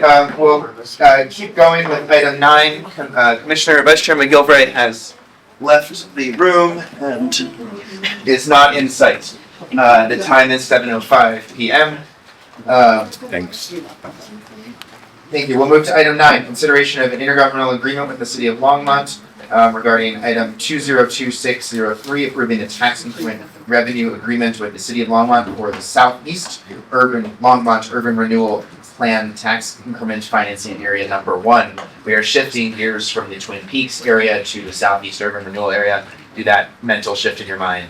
I will send it over to Laura. But, the intergovernmental agreement is the same as the one, the parameters are that it was approved on February 24th, 2026, and the resolution will approve Laura's participation in this agreement. It was approved by the Longmont City Council Thank you. on February 24th. It is now back to us to countersign. Correct. Counter. Similar to the intergovernmental agreement we were just, and basically it's, the situation is the same. Thank you very much. I will just go, take this discussion off quickly just by saying I had the same question about page 2 of the agreement being the city increment special fund, section 3.1 that doesn't exist. We can just make that revision in the form of, that would be wonderful. Other comments, discussion, or questions from the commission, from the authority commissioners? Commissioner Lichtman. Yeah, thank you. Could we just look at the map of this, because it looks like it's the Second Avenue Norton Street? Can we look at the map, or if not, I can look at it. Yeah, you I can can. really skip. The map is also on page 55 of your packet, where it's going to be. I can do that. Thank you. Yep, and as a reminder to everyone in the public, you can find the packet online as well on our agenda management portal. This is on page 55 of the packet. The property is, the area is bounded by Martin Street on the west and 3rd Avenue on the north, with the rail line on the south, southwest, and Lashley being the east boundary difference.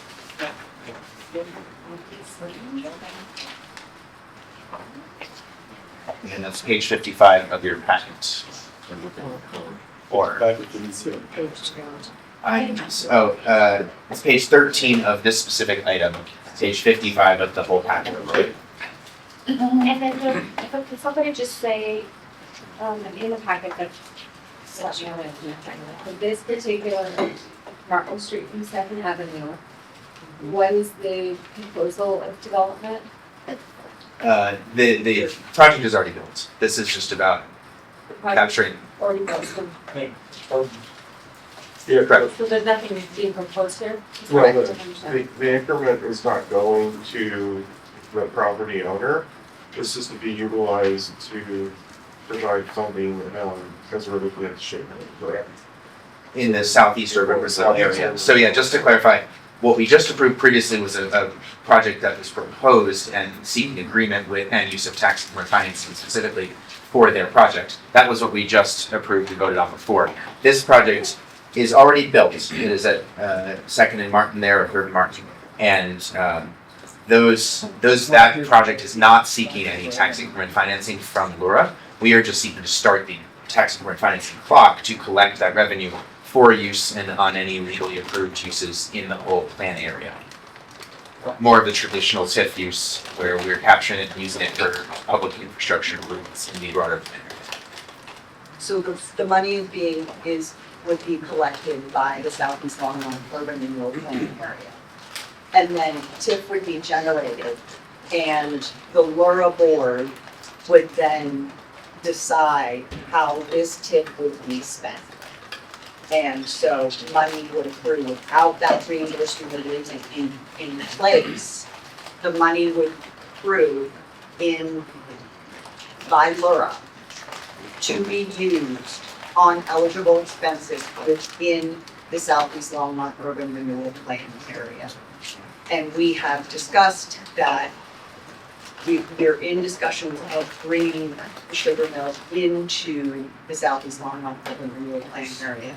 So the idea would be once, if and when that were to happen, the money could then be used within that plan area. And that would be at the Urban Renewal Authority's discretion. Correct. Correct. We are not voting on that tonight. No, We're not we are voting on not. how to use those dollars. You're just voting No. to start collecting those dollars. Start collecting, correct. But it would then come back to you. Should an eligible expense be considered, it would be the Laura board's decision how to spend that increment once it is collected. What are some examples of what it's used for? So you can do public improvements, so you can purchase property, you can put in infrastructure, you can do Environmental cleanup or remediation. You can do Everything falls back to like mitigation. transportation, utility infrastructure. That again remediates, helps reactivate a property that has blight conditions. Could be a master infrastructure plan for the area to facilitate, to remove the blight. Yeah, and I think public amenities and utilities, so, safety lighting, parking structure, stormwater facilities, detention facilities, sidewalks, water lines, bridge remediation of contaminated soils. I mean, there's the whole list of possible items that we would anticipate would be part of this sugar mill, overall, both contamination cleanup and then future redevelopment. But something that can't be used. You can't go to RTD and say, hey, we have $1 million to have a bus stop in this area. Can we please have, like, we can't pay for bus service for this area with that means. We could potentially. I think what we're trying to get, we could pay for, I don't think we could pay for transportation service under statute, but we could pay for some infrastructure maybe to support a bus shelter or a waiting area or something, so. Existing bus stop. Right, like we can't pay You can't pay RTD for a bus. bus route. Yeah. So again, to bring us back here, I think we've now covered what this can be used. Just to bring us back for a second, we are voting on starting the tax increment financing clock effectively to collect the revenue. We are not voting on how to disperse that revenue that is collected over time. We are just voting on whether to start that agreement. Commissioner Prieto, you have a question. I'm really confused. So it's my understanding that TIF is usually connected with the development. Correct.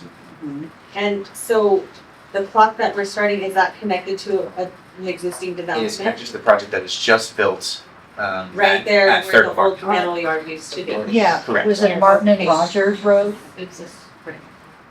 So the way TIF is generated is it's generated from investment. An increment is created with investment.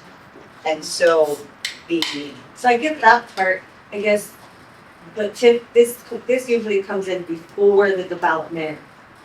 I think this is the backside of it all, I guess, is what happens. So once they get it built, then you have that now you can start actually using it. Now, we don't have anything in there, that account yet. So once we do, then you start having that, you can start making decisions about it. But this is after the fact. It's like, oh, look at this. Now, this is an example of a finished product and where we get it. So, If I can- it seems like it's not the norm of like the flow of how this usually works, would you say that's correct? I think this is actually more This the is- norm than the other than what we just approved before. So if you think about what the tax increment financing is investing in, and Laura and Jen, jump in here if you need to, but if you want to clarify anything I'm saying, what we just approved before was investing in public infrastructure and cleanup, light remediation up front with a commitment with the developer that we just approved. That was an upfront agreement to make that, basically saying, we're gonna commit those dollars now so that this project can happen and address those blight conditions. Here, there's a project that was built and we're saying, hey, we're gonna now capture this tax financing revenue because of the change in base value so that we can address other blight conditions throughout the plan area that we have. It does not have to be specific and probably won't be specific to this property. Okay, and then so I say all that and get all that information, say like, and I feel like we had this conversation before, and I could not remember the response. But remember, like, it was the argument of if usually developments need TIF to actualize, like to materialize. But in this case, this development already went up, it's built, It really happened, depends on the circumstances to whether and the it development. didn't need the TIF. So my question was TIF approved prior to construction of the project, or is the financing being structured after development has already occurred? So it looks like the financing is being structured after the development has occurred? They're not requesting money. It's a very different, it's a very different development.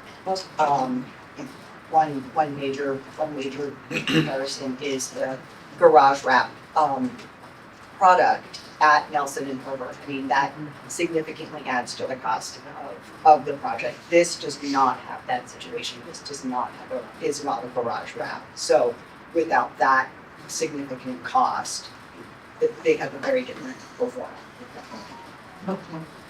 So you can set the boundaries of urban renewal and set the boundaries of the tax increment financing district. And then we'll talk a little bit more about that here in a second, actually, because there's another item on the agenda. And anything that is above the base when it's set, which is new, so newly created project, then those can go back into urban renewal. So in this case, the area is larger, and then there are myriad costs for the remediation of the sugar mill, where these dollars would then potentially be deployed to address those issues. And then last question, it was my understanding that we don't start the TIF clock until we're actually ready to like build something or go into a new development, or like, could you explain really quickly, because I know Commissioner Butcher probably was like ready to go home because we're past, right? But like, we've had discussions around the TIF clock starting and when it's strategic to start that. Can you explain why we're starting it now and not later, when like the sugar mill developments or projects start to come into play, the sugar mill district projects or whatever? It's a value question because your base would be higher, so you wouldn't get very little increment on it. We can basically start it now based on the prior year's tax value. And so that was when it was being constructed. The project currently is being constructed. So we're starting it now so that we can capture the maximum base value difference to get the most tax increment financing captured from this. So They're good questions, yeah. Because increment is generated by the improvements, you want to start the TIF clock prior to the improvements being started. So that's where, before the construction starts, when it's just the dirt, that's when you want your base to be set. The year of that. The year of that, thank you. Legally speaking, it's the So year that's of like that. the Twin Peaks development, right? Right, before they. Yeah. Yeah, Commissioner Cochran. Does this take any money away from other authorities? By starting to collect on this tip?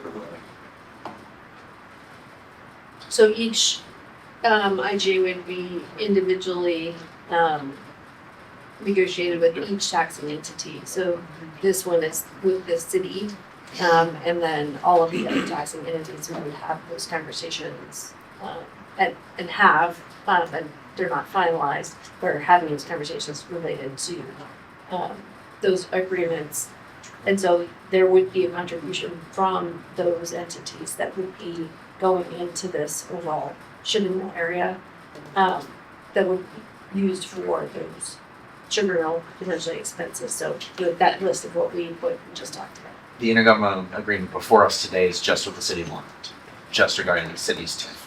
Yes, Commissioner Lynch. Is the, I'm looking at page 43 of the 152 page bucket, it's entitled Tax Increment Revenue Agreement on Southeast Longmont Urban Renewal Fund, is that what we're working on right now?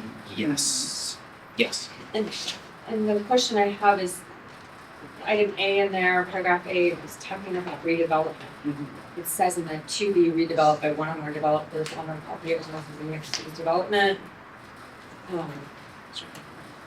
And so I hear that this is just a set of plot code. But the agreement says that there's redevelopment being done.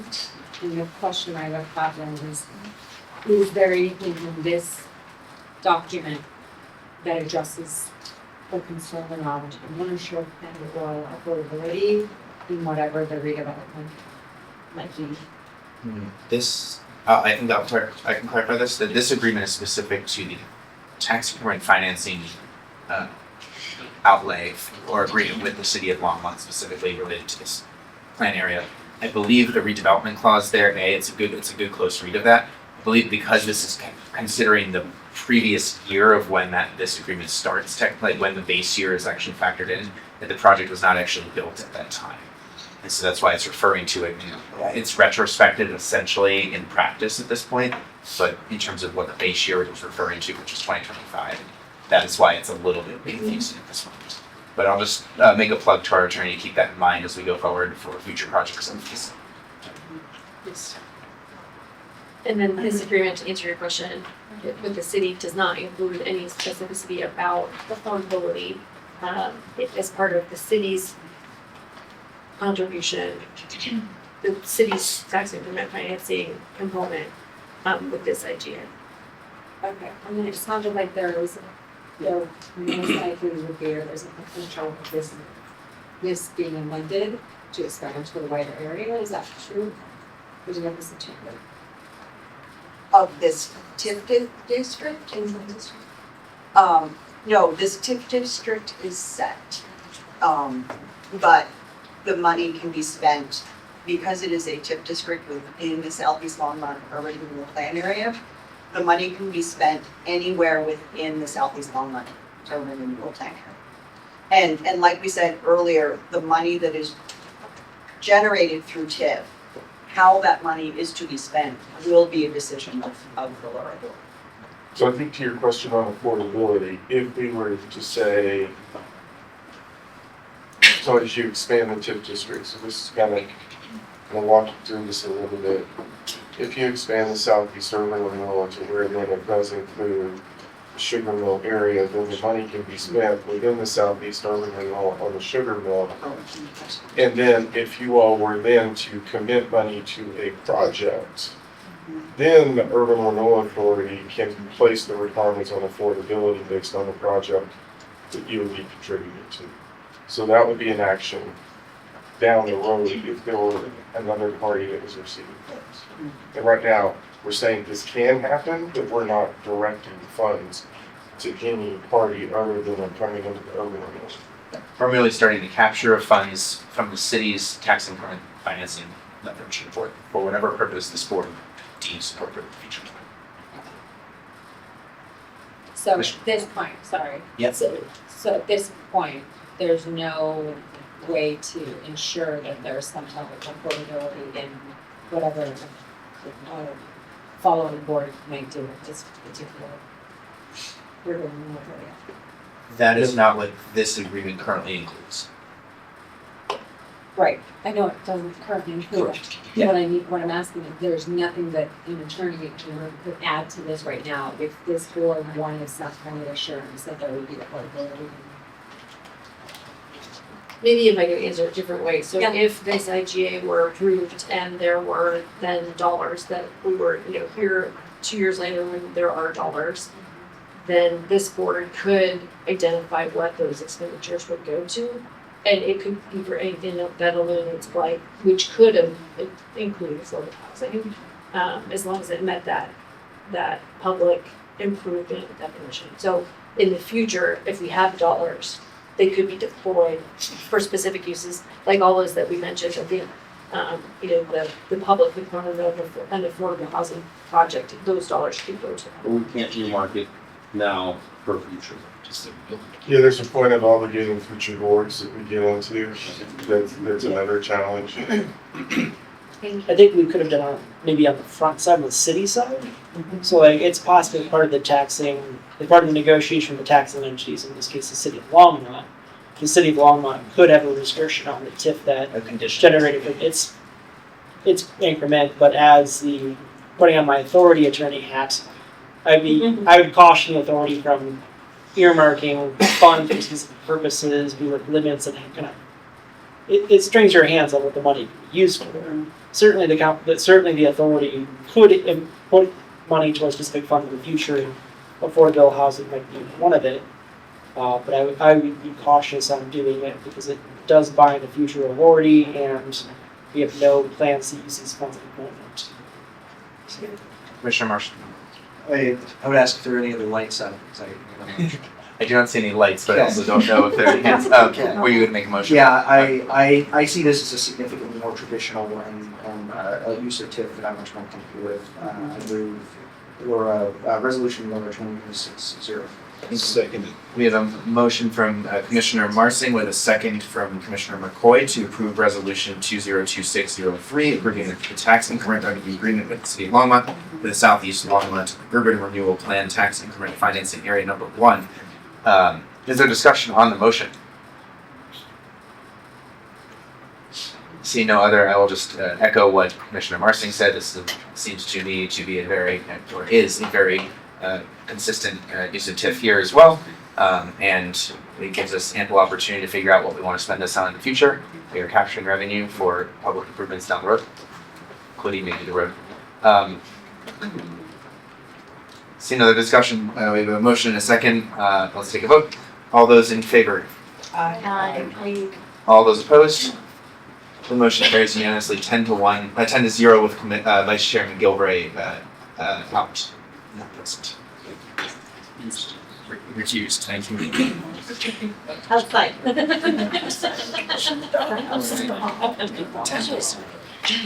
Absent. Okay, we will move on. Point of order. Yes. Like our city council meetings, do we need to extend the meeting? Not to my knowledge here. Okay. Jeremy, is there any reason? No. But thank you for the vote. I'm always here to help. I appreciate it. We will move on to item 10. I believe we have Andrew Arnold on the line. Thank you for your patience, sir. We do, and I'm just going to do a little bit of table setting first.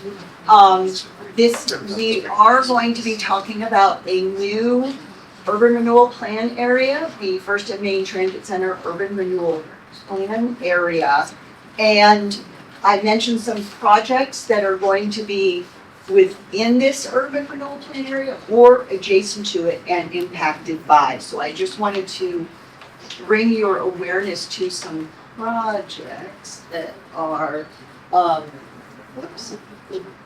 impacted by it. So the first is, like I said before, the First and Main Transit Station. So this is going to be that transit station at First and Main that is going to serve the bus rapid transit service between Longmont and Boulder. The transit center is expected to have a mixed-use wrap. It's a partnership between the city of Longmont, TiVo, and RTD that is going to make this integrated transit center with mixed-use wrap. We are under a phase 1 development agreement. TiVo Properties has contracted, and the city have contracted with Coburn for the design. And the integrated mixed-use development will include 245 residential units wrapped around this transit facility, in addition to 16,000 square feet of commercial space, with up to 700 parking spaces for use by residents, the public, and RTD. In addition, within this new urban renewal plan area will be the Front Range Community College campus that was just approved through an IGA on March 10th by Longmont City Council. It's a partnership between Front Range Community College and the city of Longmont on a STEAM-focused campus in downtown Longmont. So I also wanted to give you a little bit of perspective of, as well, of why we are proceeding in the way that we are. So you'll hear in urban renewal, House Bill 1348, and it's in 2015 was House Bill 1348, and it creates, it demonstrates an evolution in how urban renewal is thought about and proceeds, and it really moves towards a much more collaborative approach. And so it makes urban renewal more collaborative and more transparent by bringing all of you new stakeholders around the table as voting members of the boards. It made sure that all of these taxing entities do have a voice in how these projects do proceed. And it determines how TIF negotiations are structured, creates more transparency and more accountability.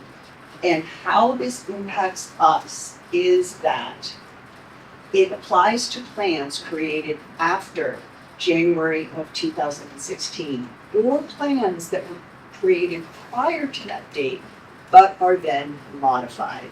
So in our case, we had two plans, the Southeast Longmont Urban Renewal Plan Area and the Twin Peaks Mall Urban Renewal Plan Area, both of which were formed prior to this new legislation.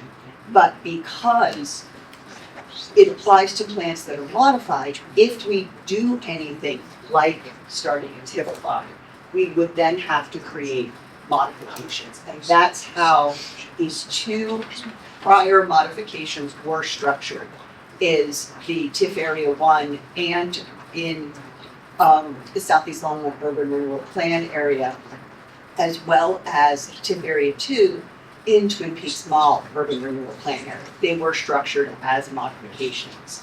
However, we decided that the best course of action would be to create a minor modification and pull these properties, they are currently within the Southeast Longmont Urban Renewal Plan, pull them out of the Southeast Longmont Urban Renewal Plan area, and then create this new plan area.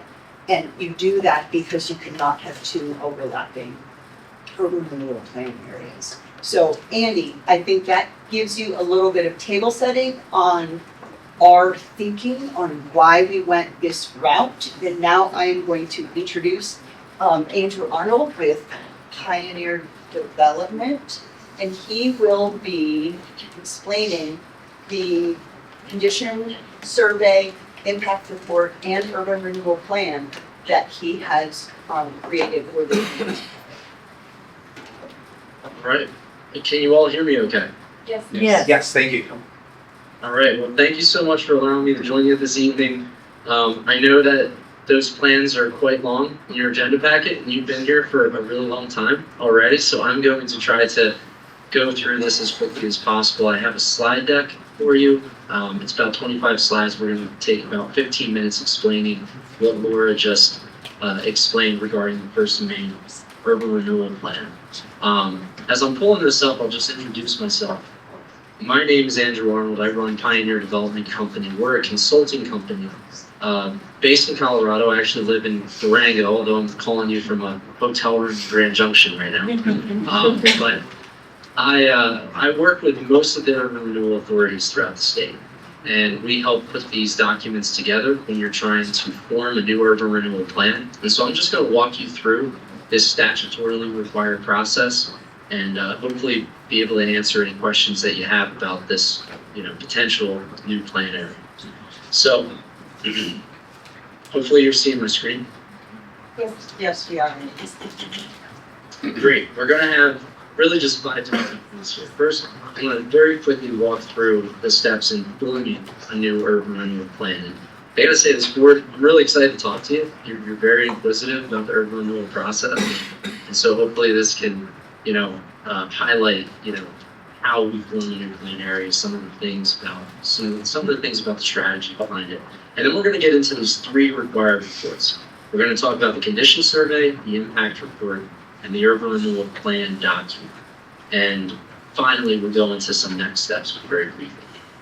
So first, forming an urban renewal plan.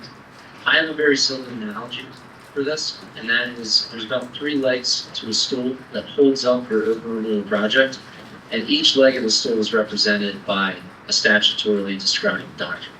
Those documents include the condition survey, the impact report, and the urban renewal plan. You have to have all 3, and it's usually best practice for an urban renewal board like yourself to review these documents when you're going into the area to see, does this area qualify for urban renewal treatment?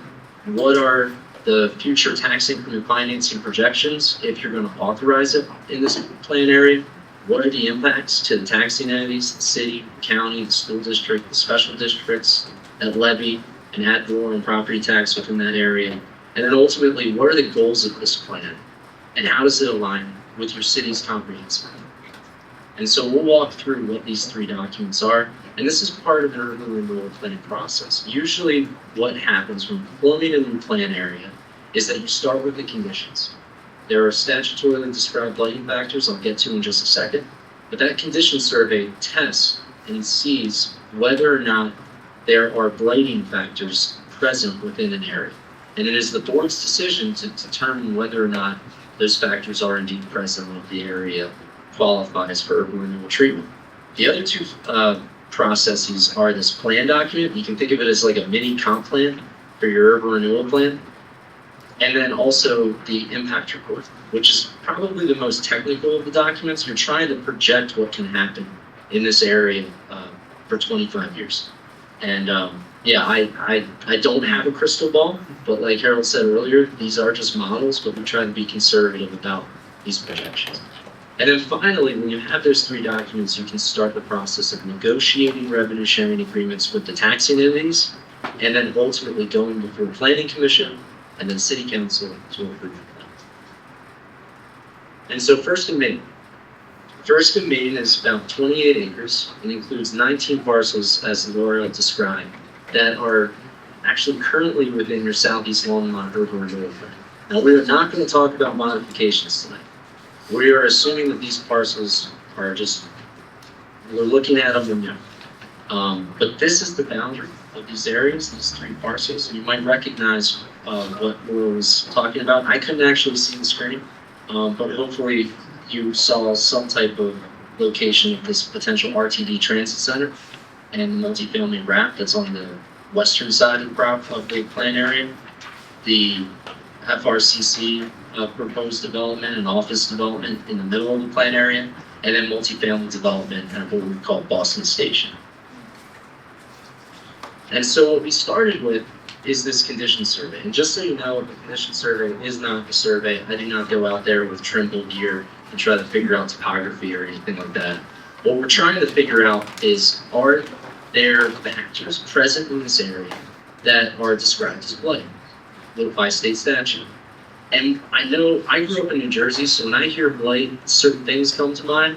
Probably not things that exist in Colorado per se, but I want you to know that blight is a charged word, and really what we mean when we describe blight in the public realm is conditions that largely exist in the public domain. So what I mean by that is statutorily, the urban renewal law describes blight as potentially steep topography. Now, I live in Durango. I don't think the topography is necessarily blighted around there. But the fact of the matter is a very steep hillside is very costly for development, right? That's a condition that could arrest development just by its grade. Same thing with other things in the public domain. Does an intersection lack sidewalks or a pedestrian crosswalk? That's considered a blighting factor because it's dangerous for pedestrians. Maybe that intersection needs a traffic light and it doesn't have it. That can be a factor of blight. And so those things that are lack of infrastructure are really reiterated throughout urban renewal. It can also be environmental conditions. Floodplain is a factor of blight, and this entire area is impacted by the 100-year flood. Environmental contamination. I heard you talking about the sugar mine, right? Environmentally contaminated properties, obviously a factor of blight. Other factors could be stuff that's in what I would call the regulatory environment. Code violations, non-conforming lots, title issues. Those are all considered factors of blight. And so in general, blighting factors, like I said earlier, are conditions that are arresting, and I use that word specifically because it's in statute, conditions that arrest development from moving forward, especially community-minded development, the type of development that you want to see as a community.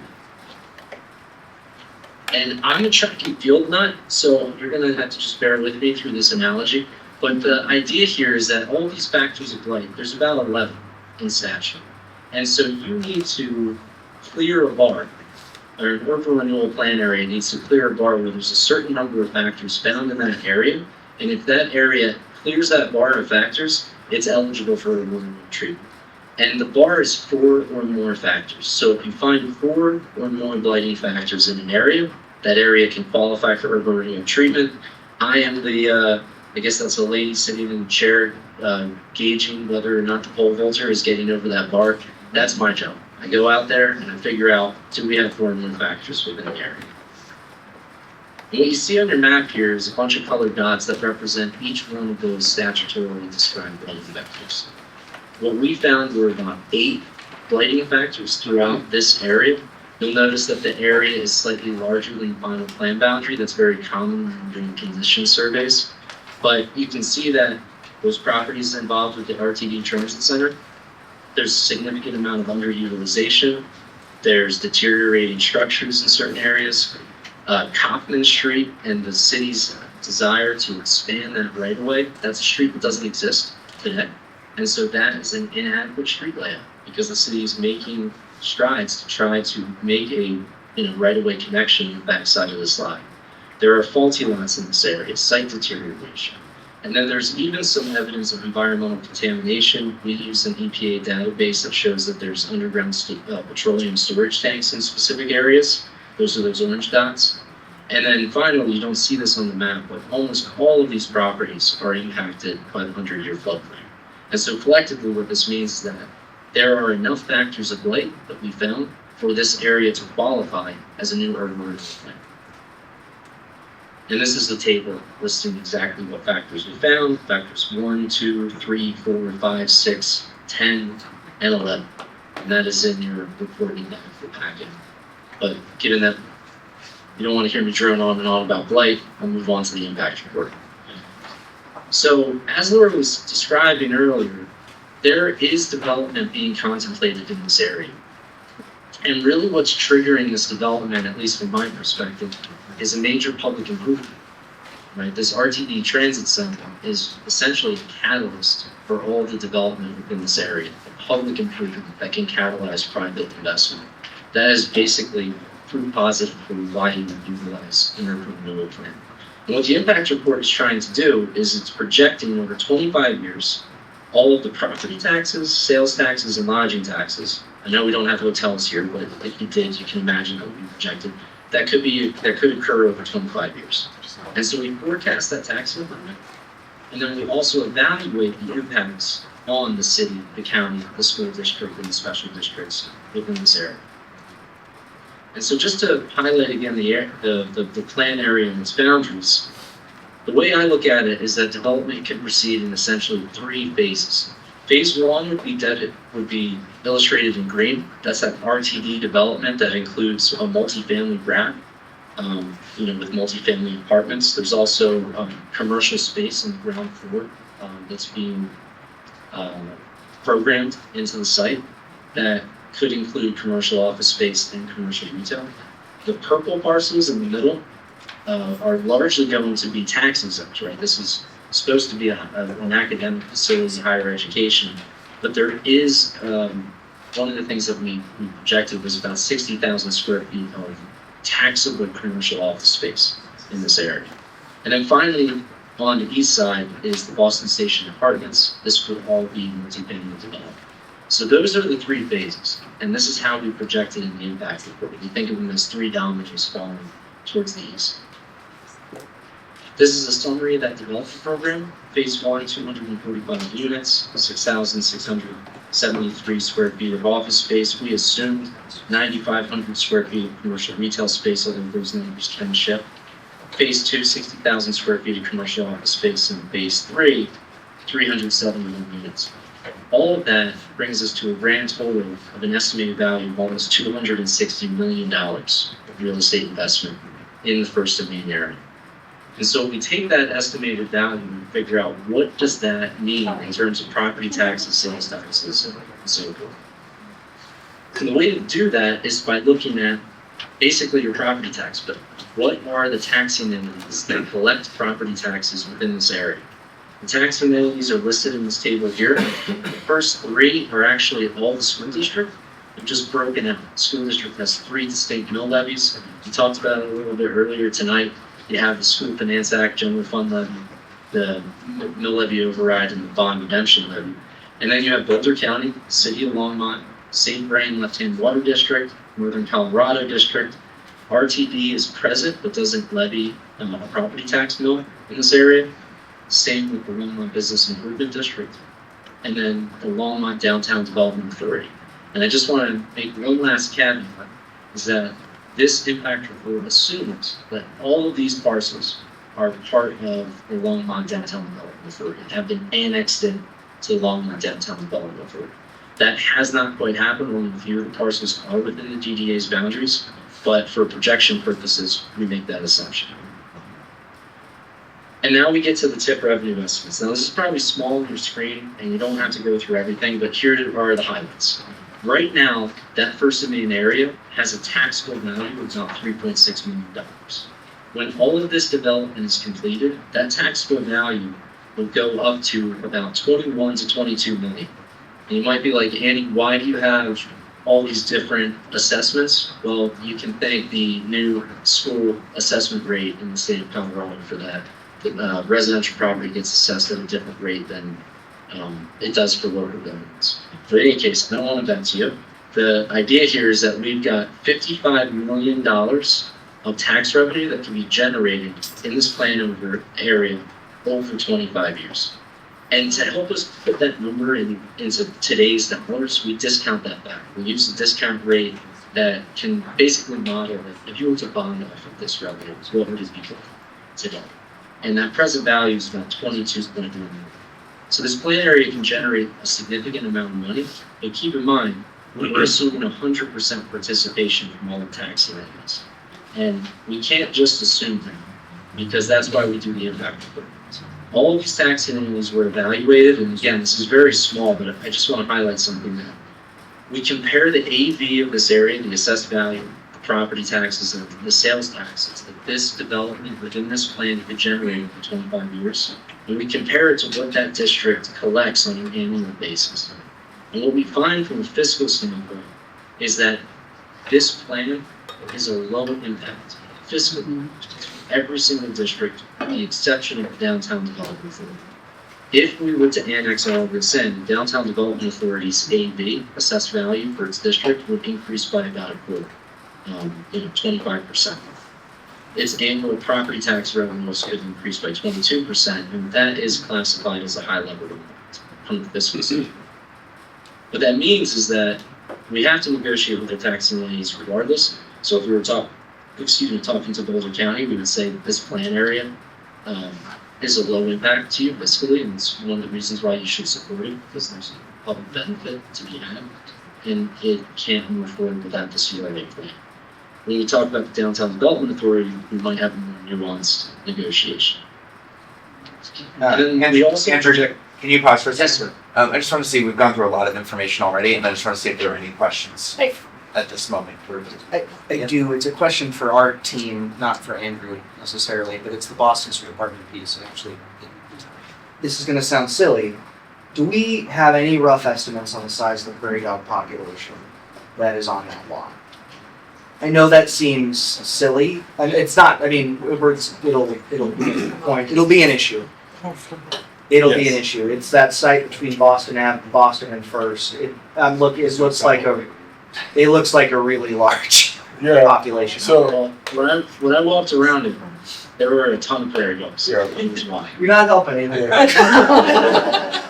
so that's slightly a different process because that's a project that, is going parallel to this, and so it's not a project that we will go and say we want to support. Okay.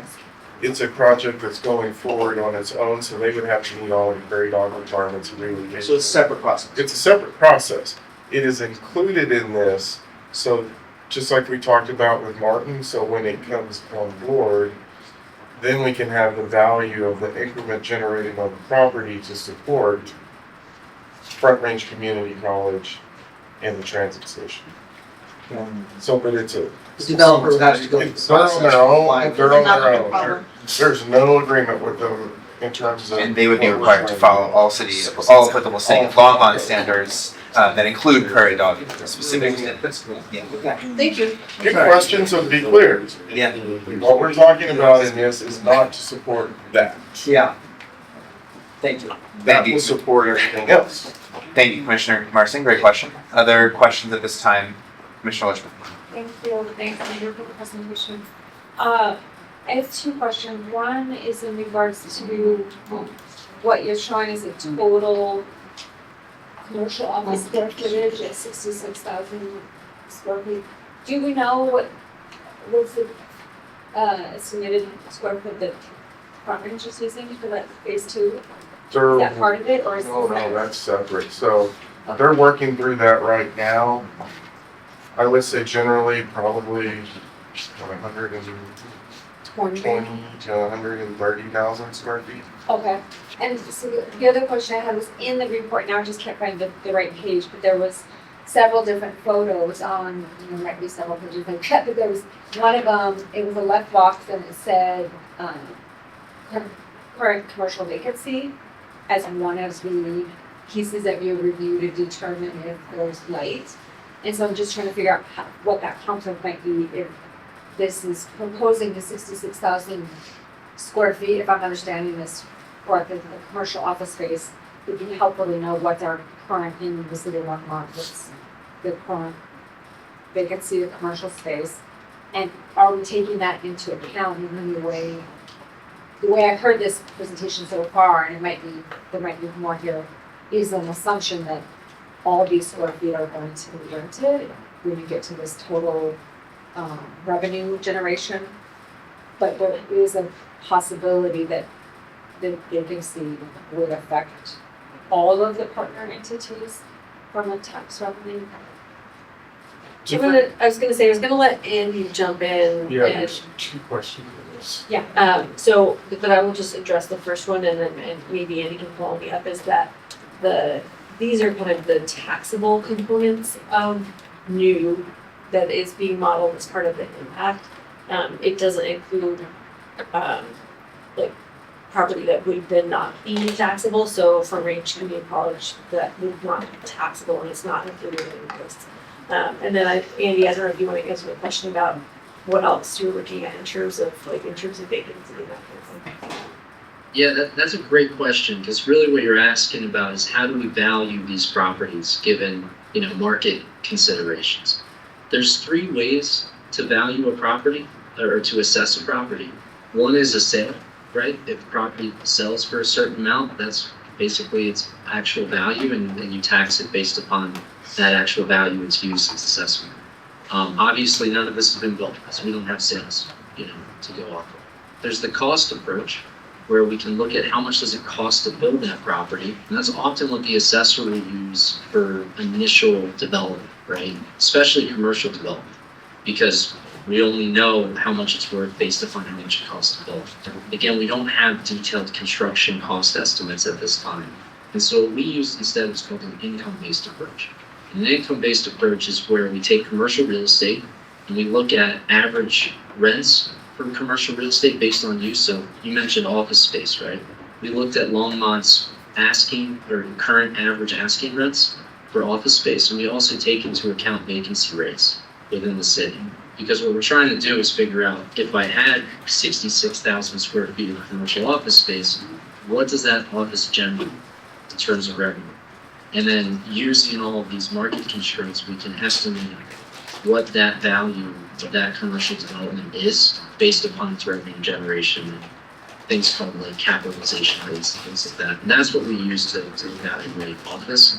And so your vacancy question is really well taken, because you can imagine if there's more vacancy, you don't generate as much money, and the value of that development comes down. Yeah, I agree, and I've had an opportunity to look at adjustments with our assessor's office from where I sit.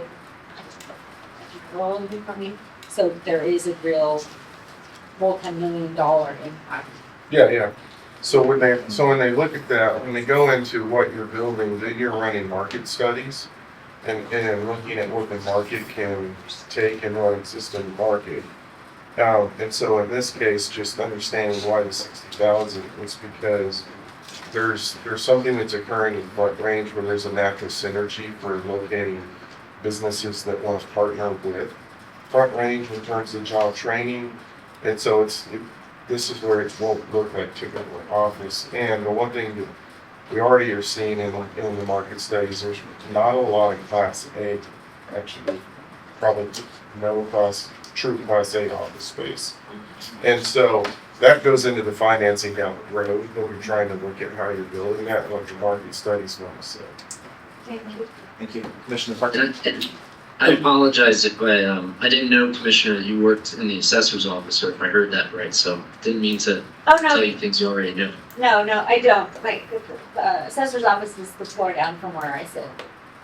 I just thought we'd see the two adjustments in board with you, so. That's Commissioner Lichman also serves as county commissioner for Boulder County as well, so it's orientation there for you. Commissioner Thank Parker. I just have a quick question because you were just getting to it. Maybe this is something in your next slides, but I'm looking at the phase 3 and wondering why is that part of the study? Because that phase 3 pretty much is something that's already started with Boston Station Apartments, and it is in the EDA, which is, I don't understand why that was part of the study to bring that whole section into this study. I can answer that. Yeah. Go ahead, Eric. When you look at the gap in Front Range Community College, and you're looking at what potentially has to be filled, there's a big but for. But for including that Boston Station, we're not sure that it's going to be able to be financed. So. Great question. Thank you, Commissioner Parker. Yeah, I think it's a fair question, Commissioner, and just to be clear, this plan is still, I would say, in flux, meaning that the boundaries could theoretically be changed if the board decides to do that. The plan is not finalized until the city council approves it. But like Harold said, when we estimate, the tax increment values, and we get to this present value of 22.1 million, you think about that in terms of bonding capacity. Not all of that is available to us, right? If we were to run through this, the sales tax increment estimates, especially the counties, we're not assuming we can collect on that. And so that's one thing. So you can subtract about 3 million there. If we just look at the property taxes, we're at 19.2 million.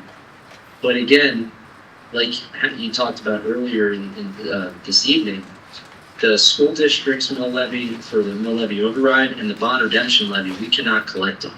We have to project it for the school district so they can see those numbers. But when we do our tax increment financing agreements, that's a significant amount. What is that? Almost 30 mills and 100 mills total. Almost 30%, 33% of the total that we're not going to be able to collect. Fair. So Thank you, Andy. Yeah. You can only get that increment if you expand this boundary around development that we think can occur within, a near time. Thank you, Andy. I'm not seeing any more questions here, so feel free to jump back in and finish off your presentation. Thank you. Thanks so much. All right, so last thing, we also estimated the demographic impacts. This is a significant amount of multifamily development. In the impact report, we use a multiplier that's more appropriate for multifamily apartments. But even so, it's about 1,100 new residents that are being estimated.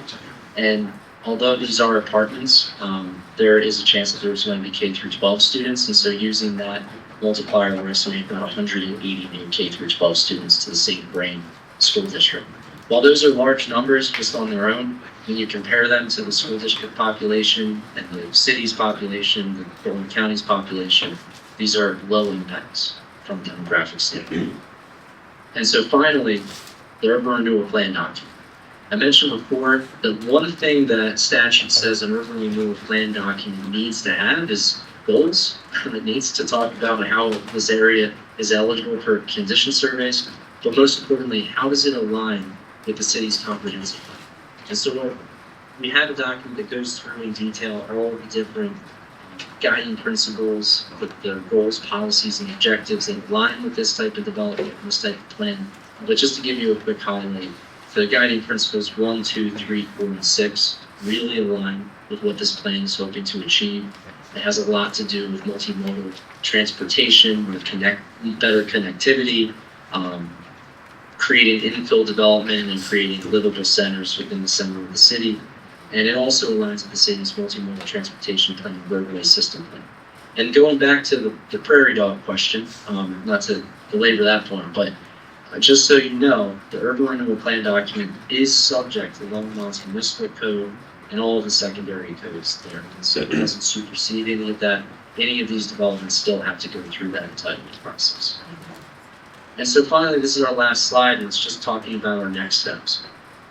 If this board agrees with the findings of the condition survey and the impact report and the draft of the plan, really what staff and I am looking for is your direction to begin the 120-day TIF revenue sharing negotiations with the taxing entities. So this is required, like Laura was saying, in 2015 they changed the law with urban renewal. We have to negotiate with the county, with the city, with the school district, and it should be a collaborative effort. And in those negotiations, we'll really get into the details regarding the projections and what we're trying to solve from a public infrastructure standpoint. But it's a 120-day period. And so unless this board, essentially blesses these reports and says, go forth and talk to the taxing entities, we can't begin that process.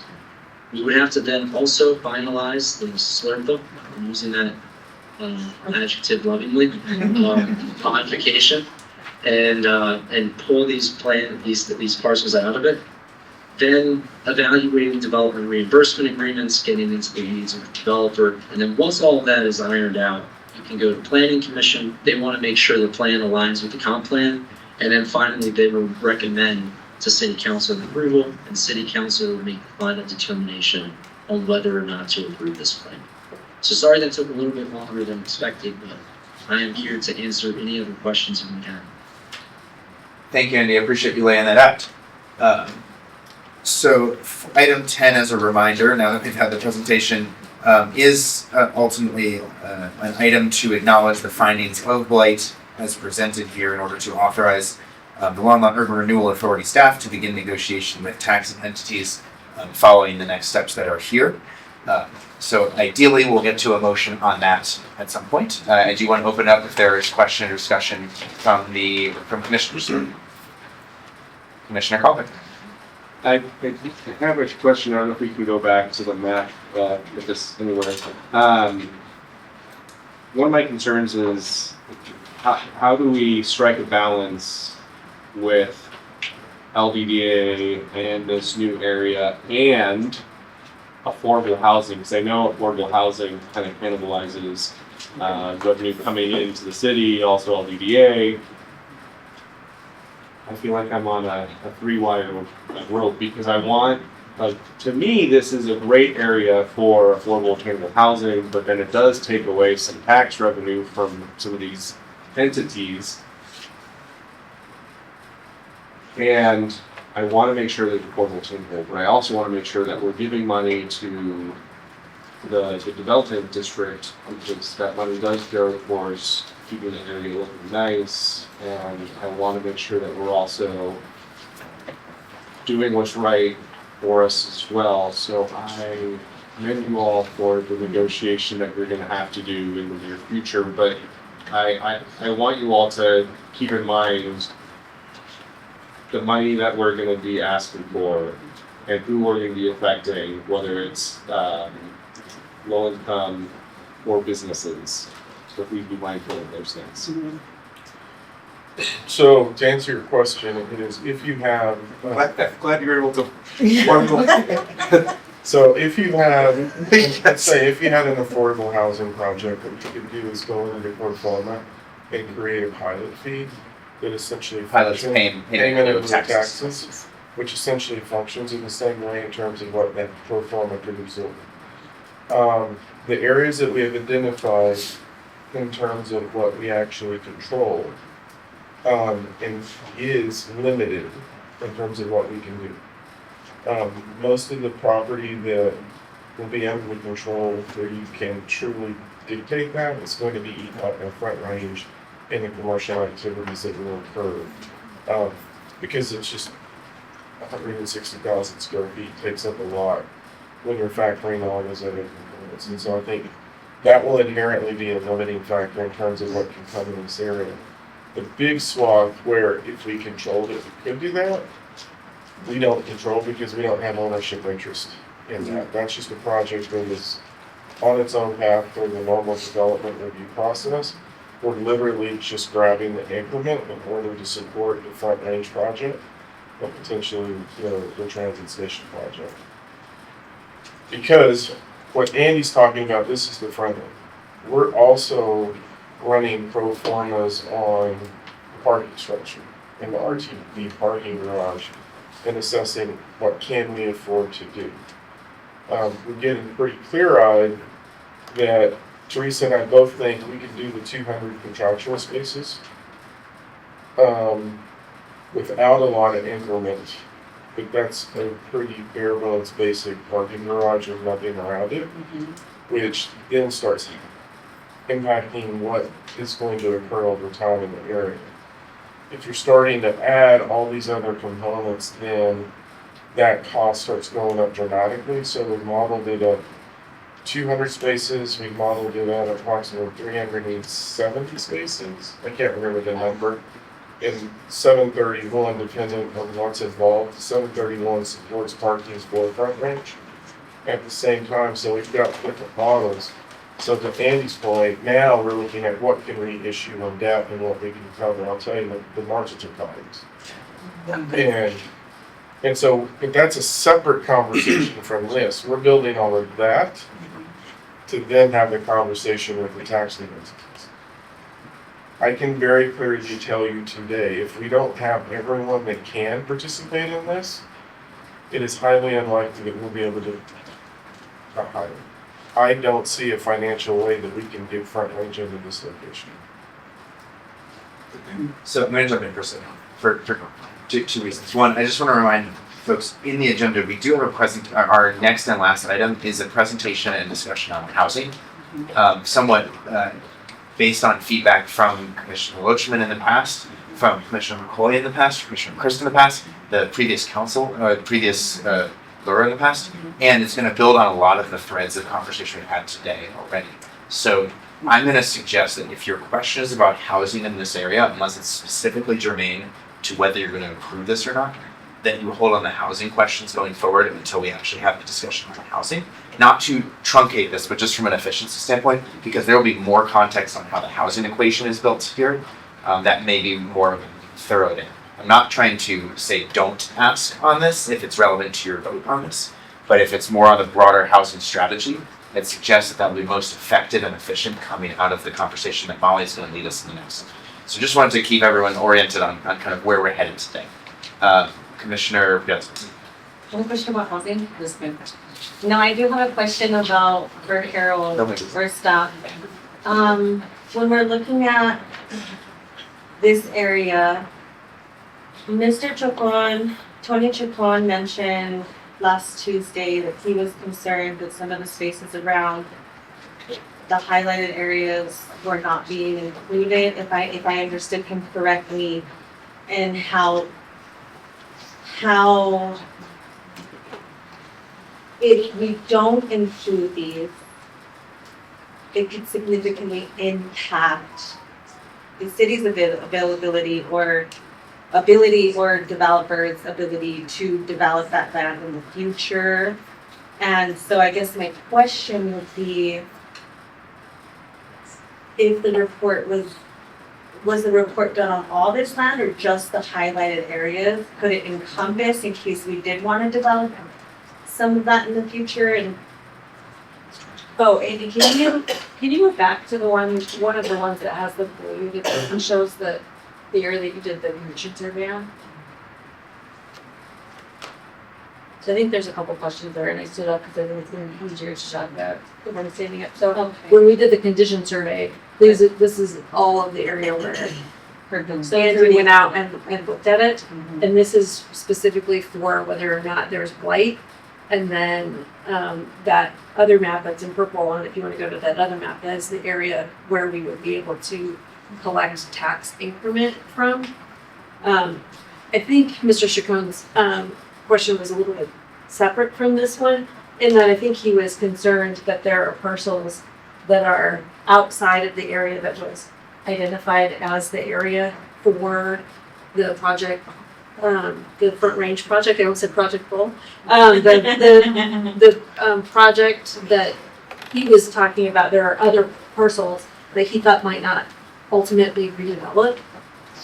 We're looking at this whole area, and I think that those can still redevelop in other ways. These smaller parcels are included in what is being looked at for that whole project. So I think essentially, because we're looking at it as a whole area, and because the smallest parcels are included in this area, that his concern is met. So I think it's. Thank you for interpreting my question, because I was like, I don't know how to ask this, but. Well, and it's interesting because what he said when I was hearing his original statement, I thought he was talking about the parcels that would be over here that would be created by the extension of Kaufman, and that's not what he was talking about. He was talking about this other parcels. Yeah, and that's what I understood as well, and I just wanted to make sure that our decision today encompassed, and there wasn't anything hindering our ability to incorporate those in the future should we need to. Yeah, so what I can tell you is everyone involved in this is aware of the parcels. And you also have to have a will seller too. But nothing has indicated to date that based on where we are, that there is any hindrance in this. And, it's just a matter of refining the performance that we think we're on the platform. Thank you. And to go back to the point I was making about that House Bill 1348, one of several changes, several major changes happened within urban renewal. Prior to that House Bill 1348, urban renewal areas were designed to be massive. I mean, you had urban renewal areas, 200, 300, 700 properties. Wow. And so now the way the state statute is that you are to create your urban renewal plan area to be as tight as possible. So that right now we are looking at these specific properties for redevelopment because they have specific projects that we are involved in. And so, but just because these additional properties are not included in this urban renewal plan area doesn't mean that we can't create one in the future should properties and development projects go forward, if that makes sense. Yes, thank you. Thank you. Other questions from the commissioners? Seeing I have a couple that I emailed you, but I just want to ask briefly. Can you explain why we're thinking about the plan area, and this is just kind of for staff or for Andy, but strategically it might be for staff first. Why the plan area is so narrowly drawn here versus thinking about the broader first main impacts to the kind of going towards South Pratt and up to Second and down to the main. And like when I think about the first main transit area and all the projects and infrastructure that we have going on, and the related kind of additional residential and commercial considerations, and think about that broader boundary. And so I'm just curious, why is it so narrowly drawn here? I think what we were looking at was how, what is the project area and what, could, be the smallest area, like Laura was just talking about, that we could draw. It doesn't preclude us from, if this is eliminated from the southeast urban renewal plan area, those other areas might still be included. I would have to look at the map to see that if it goes the whole way, but there's an existing urban renewal plan, and we could do another condition survey for that, and we could establish a plan area. It's, that we were looking at something that was related to this kind of project area. I guess I'm asking this just in the context of when we're trying to pull in the necessary amount of TIF to your point there, and you were saying it's that close. I mean, taking a couple more parcels to the north or to the west, is that not at all within? It's a TIF clock, understanding what's supposed to go in and what's not. You don't want to burn the TIF clock because you can include other parcels, but if they do nothing, you're gaining nothing out of So it. the strategy is what's ready to move now, what can we capture It's a versus. financial strategy. Got it. Thank you very much. Can I make one other point? Because it's a really good question. So I don't know what life was like before 1348 in Colorado. I've been doing this work after that bill got passed. And all I can say is, like, after the bill got passed, one of the things that we have to strategically think about as an urban renewal authority is how do we get the adequate revenue sharing agreements from our partnering tax entities, right? And one of the things that, if I'm like the county or the school district or the city, I don't like uncertainty. If there's a very broad plan area and they say, why are these parcels being included and what's going to be developed there, and we don't know, we're just hoping that maybe in 5 years something can happen, that tells me that there's an uncertainty in the plan, and I might want to withhold some of my tax revenue because I don't know what that impact's going to be. And so by being more narrow, more focused, we can focus on what we're trying to solve. Basically, with this area, we're trying to remediate blame, but more specifically to Harold's point, we're trying to catalyze this development, this RTD development, this academic area, and we know what that math puzzle is. We know how much it's going to cost, and we're trying to size this appropriately based upon development we're pretty sure is going to happen. And so if we can achieve that and answer what I would call the but-for question, but-for urban renewal, this development otherwise wouldn't have occurred, we can go before the taxing entities and negotiate a more collaborative revenue sharing agreement to achieve that. Great. Thank you, Andy. I appreciate that. Councilmember Falconer, did you have a question on that, or was the answer? That's great. Yeah, Commissioner Parker. So with that in mind, I'm just thinking in that same point, I'm looking at this report, the impact report, and seeing the impact that it has on the EDA, and it looks like they're doing the heavy lifting on the deal.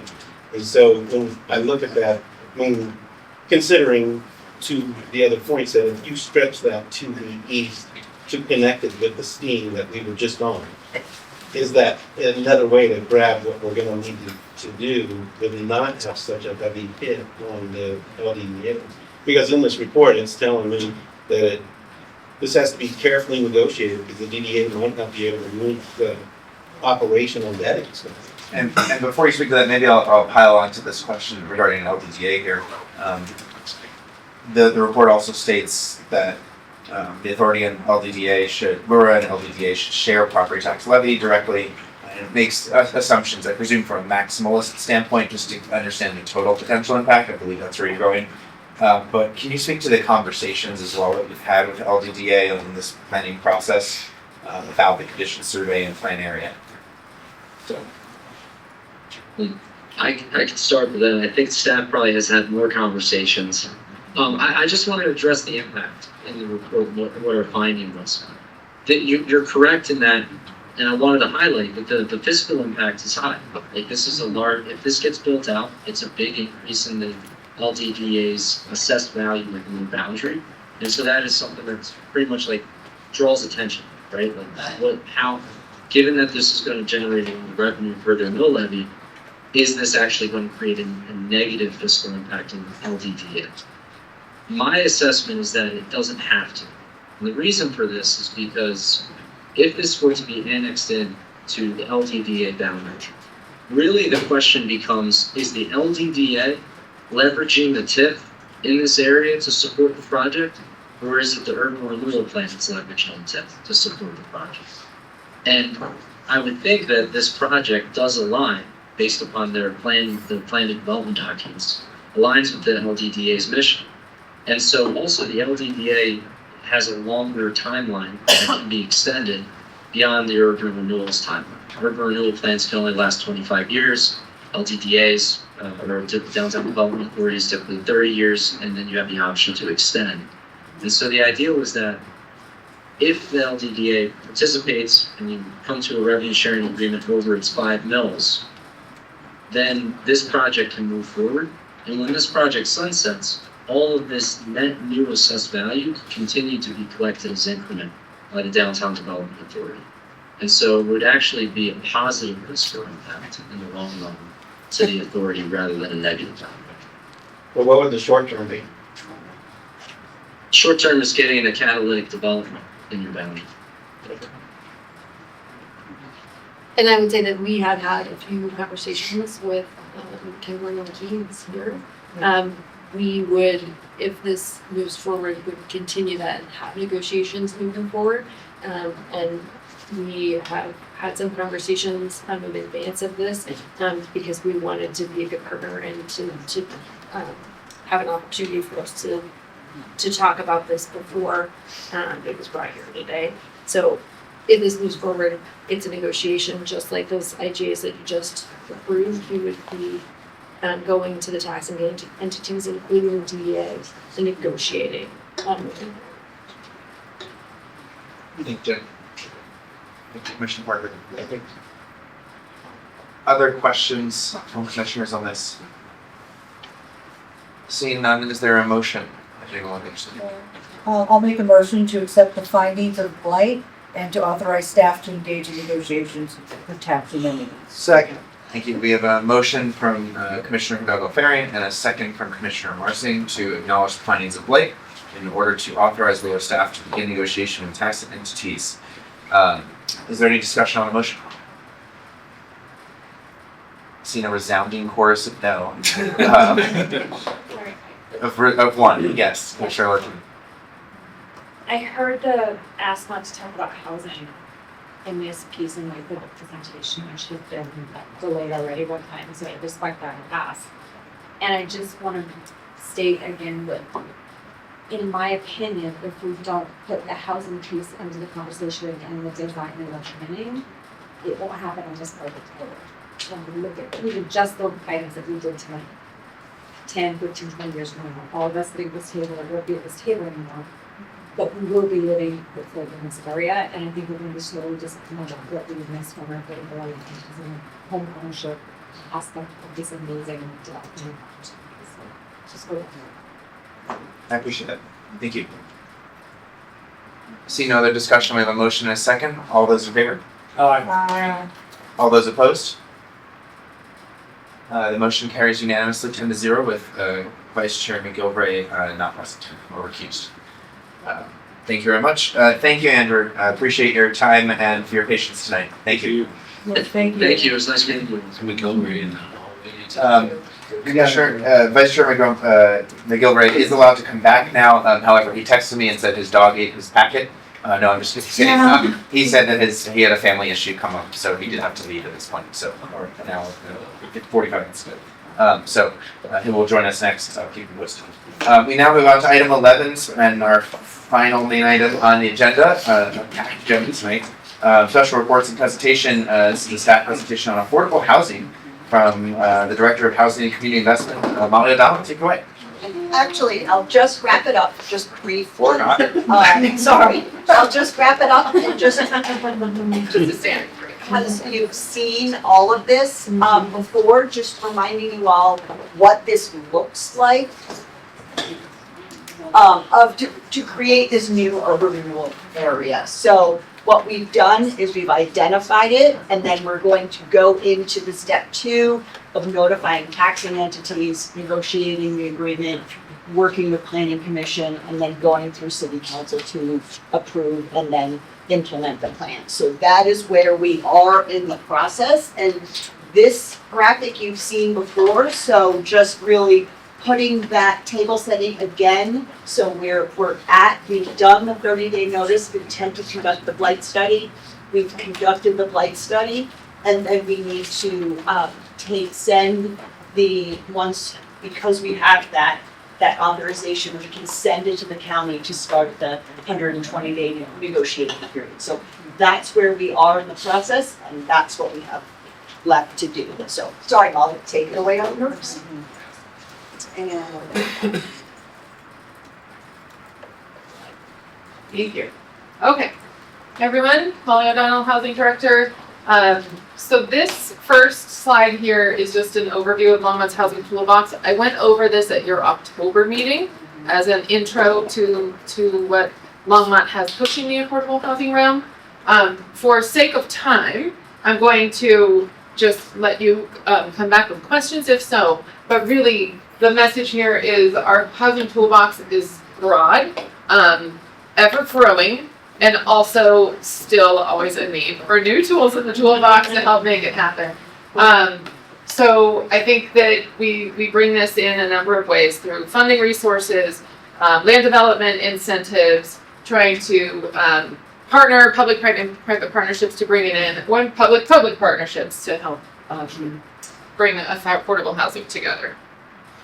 Okay, this is not to be read in completely, but what I want you to do is think of a per person household that you might have in mind that's of interest to you, and then run it across to see what AMI levels, that's an area median income, to see what that looks like, because this is our 2025 information here.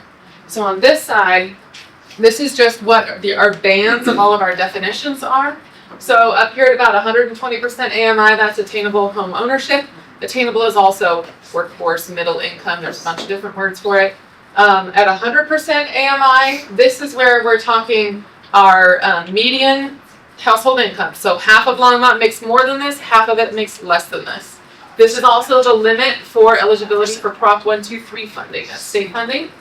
At 80% AMI, that's really our affordable homeownership plan. So affordable for us means we are permanently deed restricting it for long-term stability. In this realm, we do have a deed restriction here. It's pretty novel. We created it in 2023, and it's a rolling deed restriction to balance benefit to the community with being able to gain equity and enter the private market.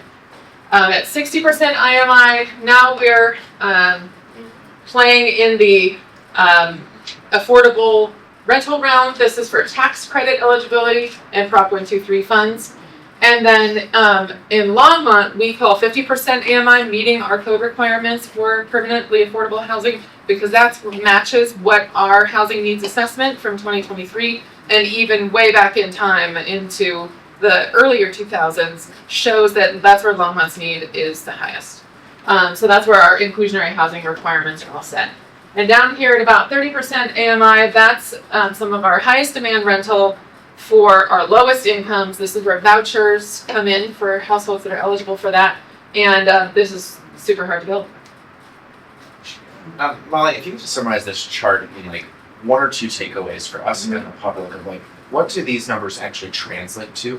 And maybe you're getting that on the next slide, but like, what should we understand these different categories, this matrix actually means in terms of what is built? I would say where we focus are incentives and subsidy. We focus at 60% NMI and below for rentals with the highest demand at 30%. We know based on market data and how apartments are filling up that anything at the 50% affordability limit or below goes in an instant. Anything above that, there's more competition out there on the private market. For homeownership, we are focusing at this 120 to 80% AMI band. This requires heavy subsidy, as you're going to see soon. We are just starting to play in that subsidy realm, and not very many communities are doing that yet. I would say the big message is half of Longmont sits below this, half of Longmont sits above this. Subsidies kick in, the deeper down you go. And persons can also equate to children, right? Yep. Yeah. I think the other piece is it starts the equation of what we can afford. So that's where. That's show you just starting the equation. Yeah, Yeah, thanks. And then based on the slide, the whole slide deck, including this out after, so people can have references. I was, Oh, that would be one. that might be good for quick reference later. Beautiful, thank you. So here's what this looks like in, these are Chaffa's maximum rent, so statewide limits on maximum rents for tax credits. This is, if you picked that household in mind and kind of had a mental snapshot of that income, and then you come here, this is what rents look like in Boulder County. So again, 60% and below, these are qualify for tax credit financing assistance. This is what we would call in Longmont, somewhere in the 60 to 90% band is what we're starting to call attainable rental. So that's somewhat middle income rental. It also matches market rate. But again, we're redoing our housing needs assessment currently. So we're gonna have new updated numbers to show. Well, Andy, when we did this study, we saw something unique show itself. Because he looks at this too. What we're seeing is the delineation in new apartments and apartments in Denver. So there is a different average rental cost. So we're seeing now the newer ones start to look more like Boulder County. And so there's another variable behind this that we're trying to figure out. It's naturally occurring affordable, which is another definition that came about in the Prop 123 that's really naturally our older stock. I'm sorry, can you go back to the previous one? So where it says like 1 bedroom, and this is maximum rents? Maximum rents for a household that earns this income. Okay. Maximum. Maximum. Yeah. Okay. I about packed my bag that very much. So here's our sales prices here in Longmont. So this is a whole meeting in and of itself. But really what this means is the HUD standard is if it's affordable to a household making a certain income, then your monthly housing payment is 30% of your monthly total gross income or below. In Longmont, because we're in Boulder County, city councils prior have set a 33% limit for our local programs because we know that 30% is people are cost burdening themselves in Boulder County just to get in. So this takes into account, this is the maximum sales price affordable to these income limits according to size of unit, attached versus detached, and really what's that backing into? That 33% of your gross income per month. This is fully loaded, so this includes principal, interest, mortgage insurance, or should I say homeowners insurance, mortgage insurance, HOA, the full gamut. It caps at our median sales price from the prior year. So we do not incentivize anything that's being sold over our median sales price. So that's why it's right there. But this is what this looks like. And I can tell you that many market rate developers struggle to meet this with cost of construction. Does anybody know how many we currently have for sale that's less than 341,000 in Longmont? 0. One. It's probably, it could be, there, usually when you see that, there's some sort of advantageous sales situation or there's some substandard, Yeah. there's something. What's the question? I asked how many houses were 341K and less So for sale in Longmont. just similar to rental structures, we took a year's worth of sales data last year, was it last year? And took all the houses that were sold. Arbitrarily looked at the data and picked a point in time where we started seeing distinct differences. Again, this is just 1 year sales data.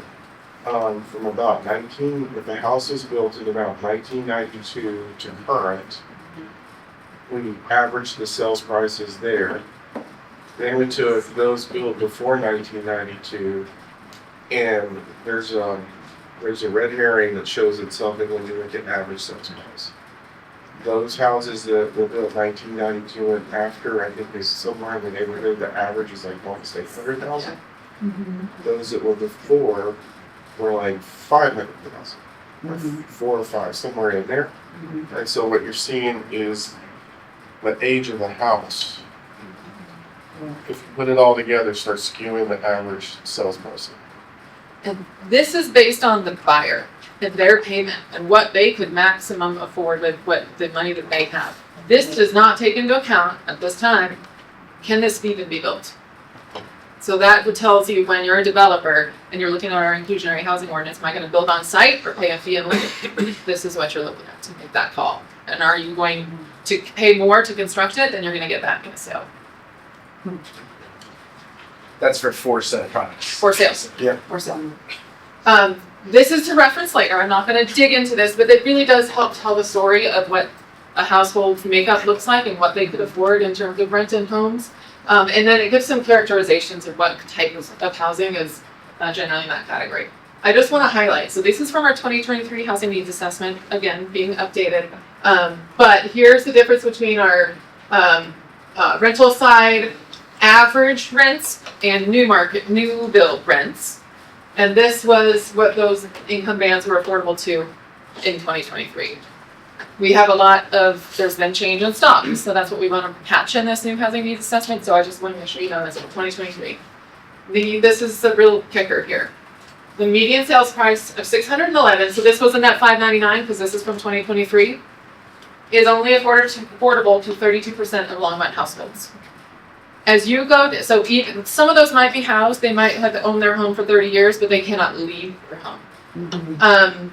If you bring this down, so this is for 120% AMI, that's what is affordable at that median sales price. If you bring it down to 100, so now you're looking at your older stock, the stuff that's below that average, then pretty much what it ends up showing is half of Longmont, so 100% AMI, above and below, half of Longmont cannot enter the traditional sales market. They just don't have the money to do it. Or to leave their home and try it elsewhere. And that's agnostic in the external influences. So people who are coming in and buying into that lower price point, they're investing $300,000 in a home.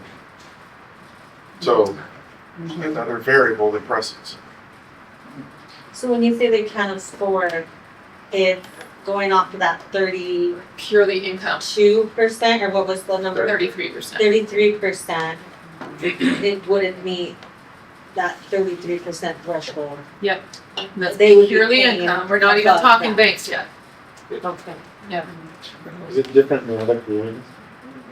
But So Longmont's across Boulder County, Longmont has the lowest average incomes, but also we are relying on Boulder County income data. So we're always in this a little bit of mismatch with our market to that census data that comes out. But generally, the affordability only gets worse if you go south as well, even with incomes, because the incomes go up at similar rates as well. It's a countywide challenge. based off of my search of like rentals recently and calculating mortgage and stuff like that, rent and mortgage are not too far off from each other, are they? Totally depends. It depends on the household. It depends on the. We're gonna get a breakdown some of that mortgage payment stuff coming up soon. So maybe let's come back to that. Before you go on, just a question related to some of the conversation we had earlier today. When we're thinking about tax increment financing, does the revenue that we have, that the city or tax entities capture, is it meaningfully different if it's a for sale product versus a for rent product? And let's say all things else, like both to be built. Does the type of housing impact the TIF that's built? Well, it's the type of how the assessor has it in the system. So what it depends on whether it's residential or what that breakdown is. So if it's mixed use, in some of these cases where that is the case with the project, then there would be a split. Some of it would be assessed as commercial, some of it would be assessed as rental. So all of it is based on what property tax assessment. But if it's both assessed if it's all assessed as residential, does it show up as different for sale versus for rent if it's 300 condos versus 300 apartments?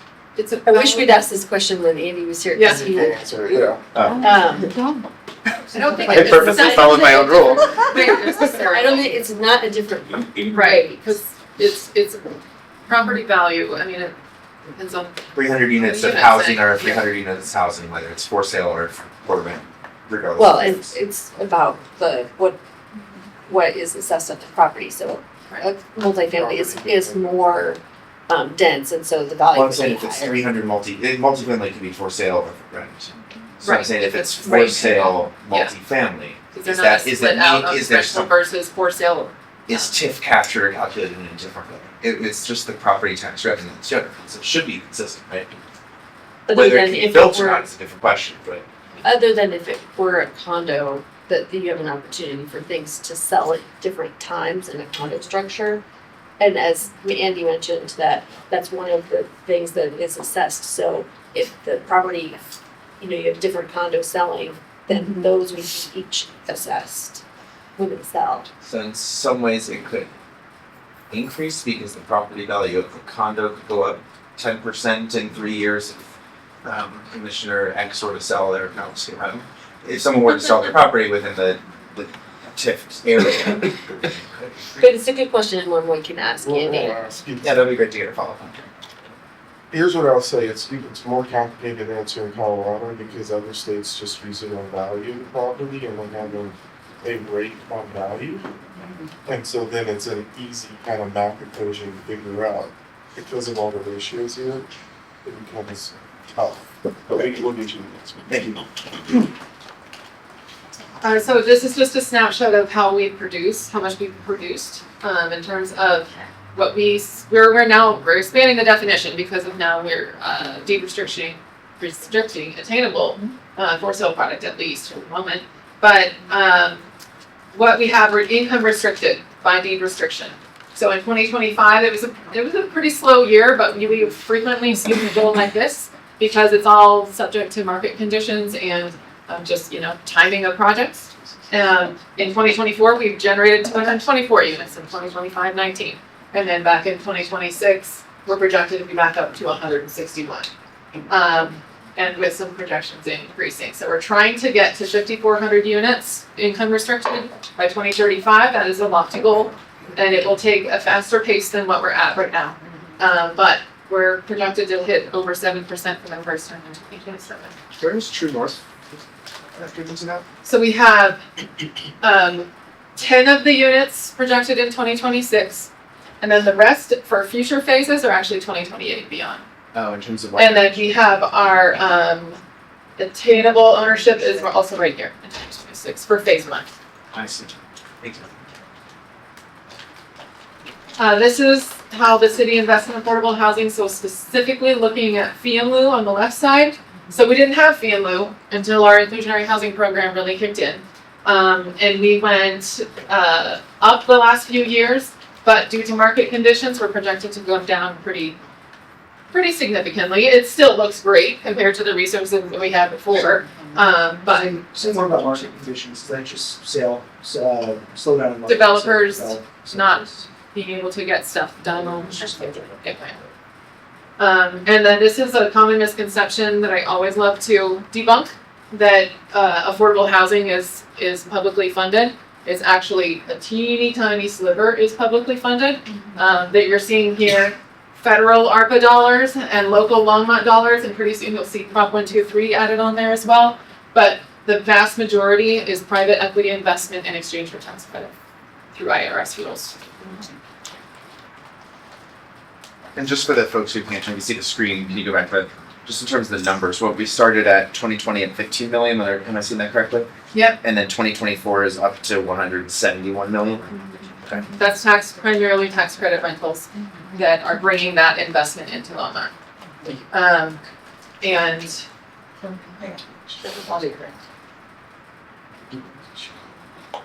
what does it take to build affordable housing? And this is, I apologize, that's fuzzy. I forgot to focus that. Sorry. I tried to make sure I had the image was okay. But anyways, I'll tell the story and then you can look at it later. This is a rental pro forma of sources and uses. So this is the ascent at lower cost city. This is what it took. This is our sources that brought this in. Some of these are state, mortgage, LIHTC equity. We have some federal money because we had COVID hitting right before this. A the project funds its own gap. And then this was about funding the Early Childhood Education Center. But out of a $38 million project, it takes a huge capital step to make it happen. Here's our average, well, this is actually subsidy per unit on Ascent. We got $40K per door from the state, from DOH. The city put in $32K a door for a total subsidy just on the housing, does not include the ECE, that was its own effort, of $72K a door on average. Now when you average that out, our 30% units require a lot more subsidy than our 70 and 80% units. So that's just the middle point. And So that's what it takes. The folks who aren't in the housing authority conversations, EC refers to early childhood. Oh, thank you. Thank you. We built a daycare to attach to it. And had to find $3 million to do that. Here's a True North case study, so moving into homeownership. For those that aren't familiar, here's the basics of that project. It'll be out in 4 phases. Phase 1, we have our first closings next week, which has been really exciting to watch come together. But I just want to give an idea of what it really took to put this together in terms of time. And time is money. So Costco, that deal provided the land at an extremely discounted rate in January 2022, and that's really kicked it off. By spring of 2022, we had a concept idea from Vertical, who came to approach the city and said, I want to partner with that landowner, who was the Golden family, and see if we can crack this nut. It took us almost 2 years to get to the development agreement approval. That also required the city putting into place programs that would support such a thing, because they didn't really exist. So that was a lot of legwork there. And then starting construction in January 2025, we're looking at, what is that, maybe 15, 16 months of construction to our first closings. They'll be going through 2026. And so based on that timeline, we could be working on True North until 2032. That's how long to get 180 units, which is really ambitious for sale housing. That's how long it will reasonably take to get there. Is the ambition in part on construction side of things, or on filling the slots? It's that building affordable homeownership is incredibly rare. It's not done very often. It's very challenging to do. This also is spreading out to match the market. We aren't fully, not all of the first 55 homes are under contract yet. So it's financial. So is that saying that the demand isn't there? No, the We're demand, gonna dig into that. we're gonna dig into that. Okay. It's a financial issue, so it took us about 2 years just to get the pro forma set. And the pro forma was busted a dozen times. And trying to get it, because what we're not talking about is the lending institutions of this. And the lending institutions and how they play.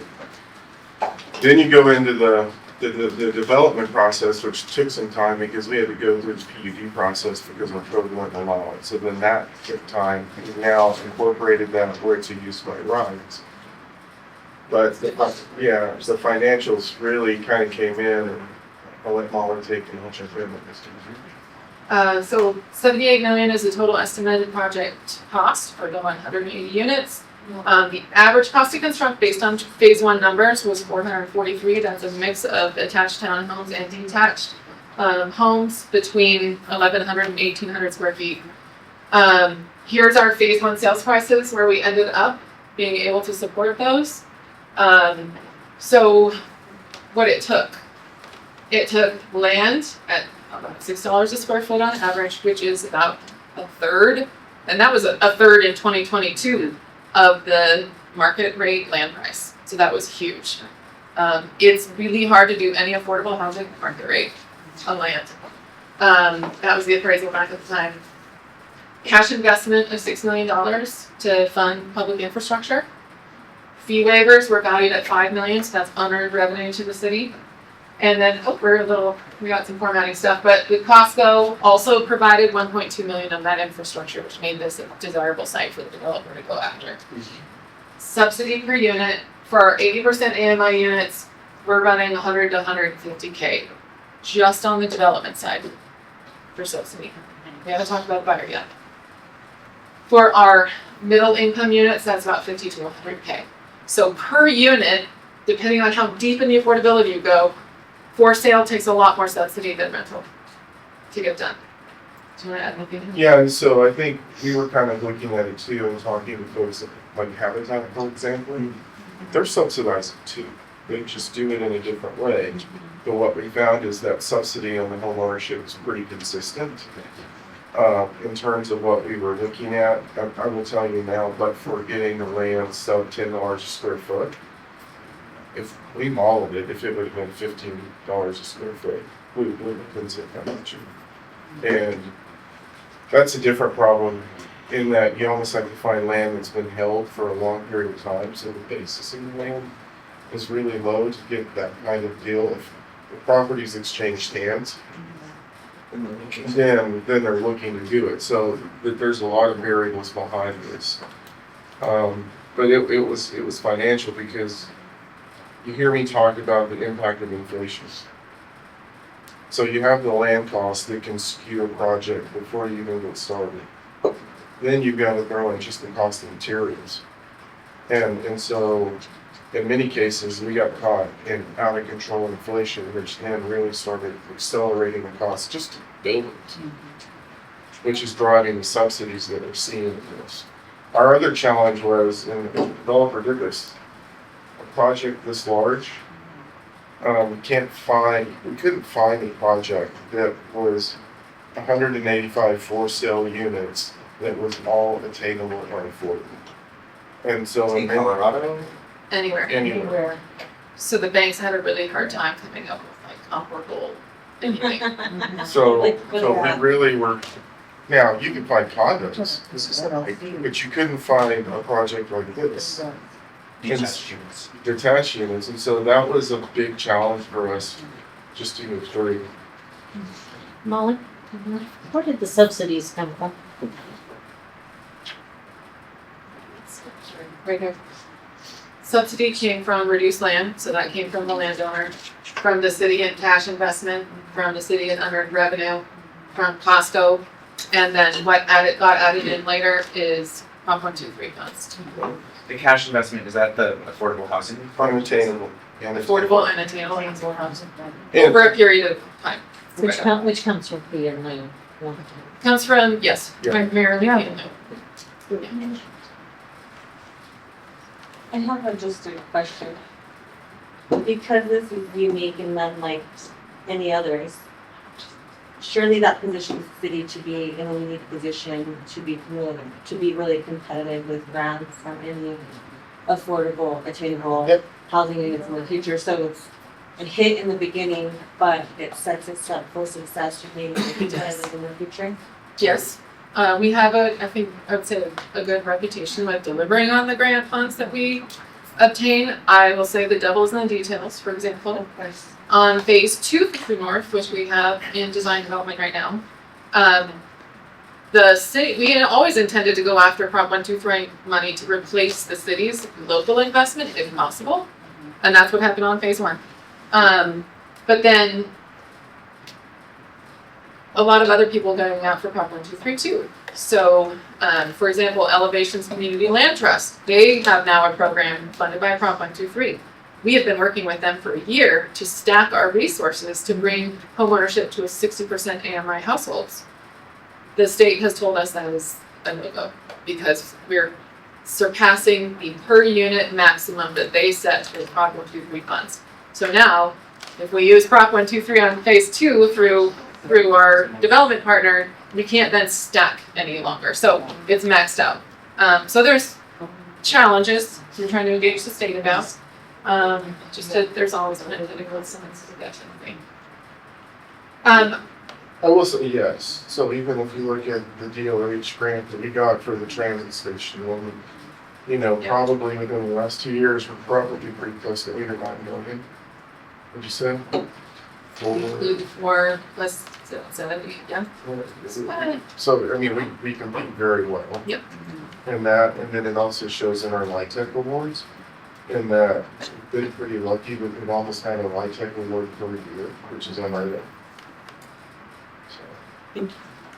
So the challenge is on the buyer side. So the city comes in, brings in that subsidy to bring the development costs down, which allows the sales prices to come down.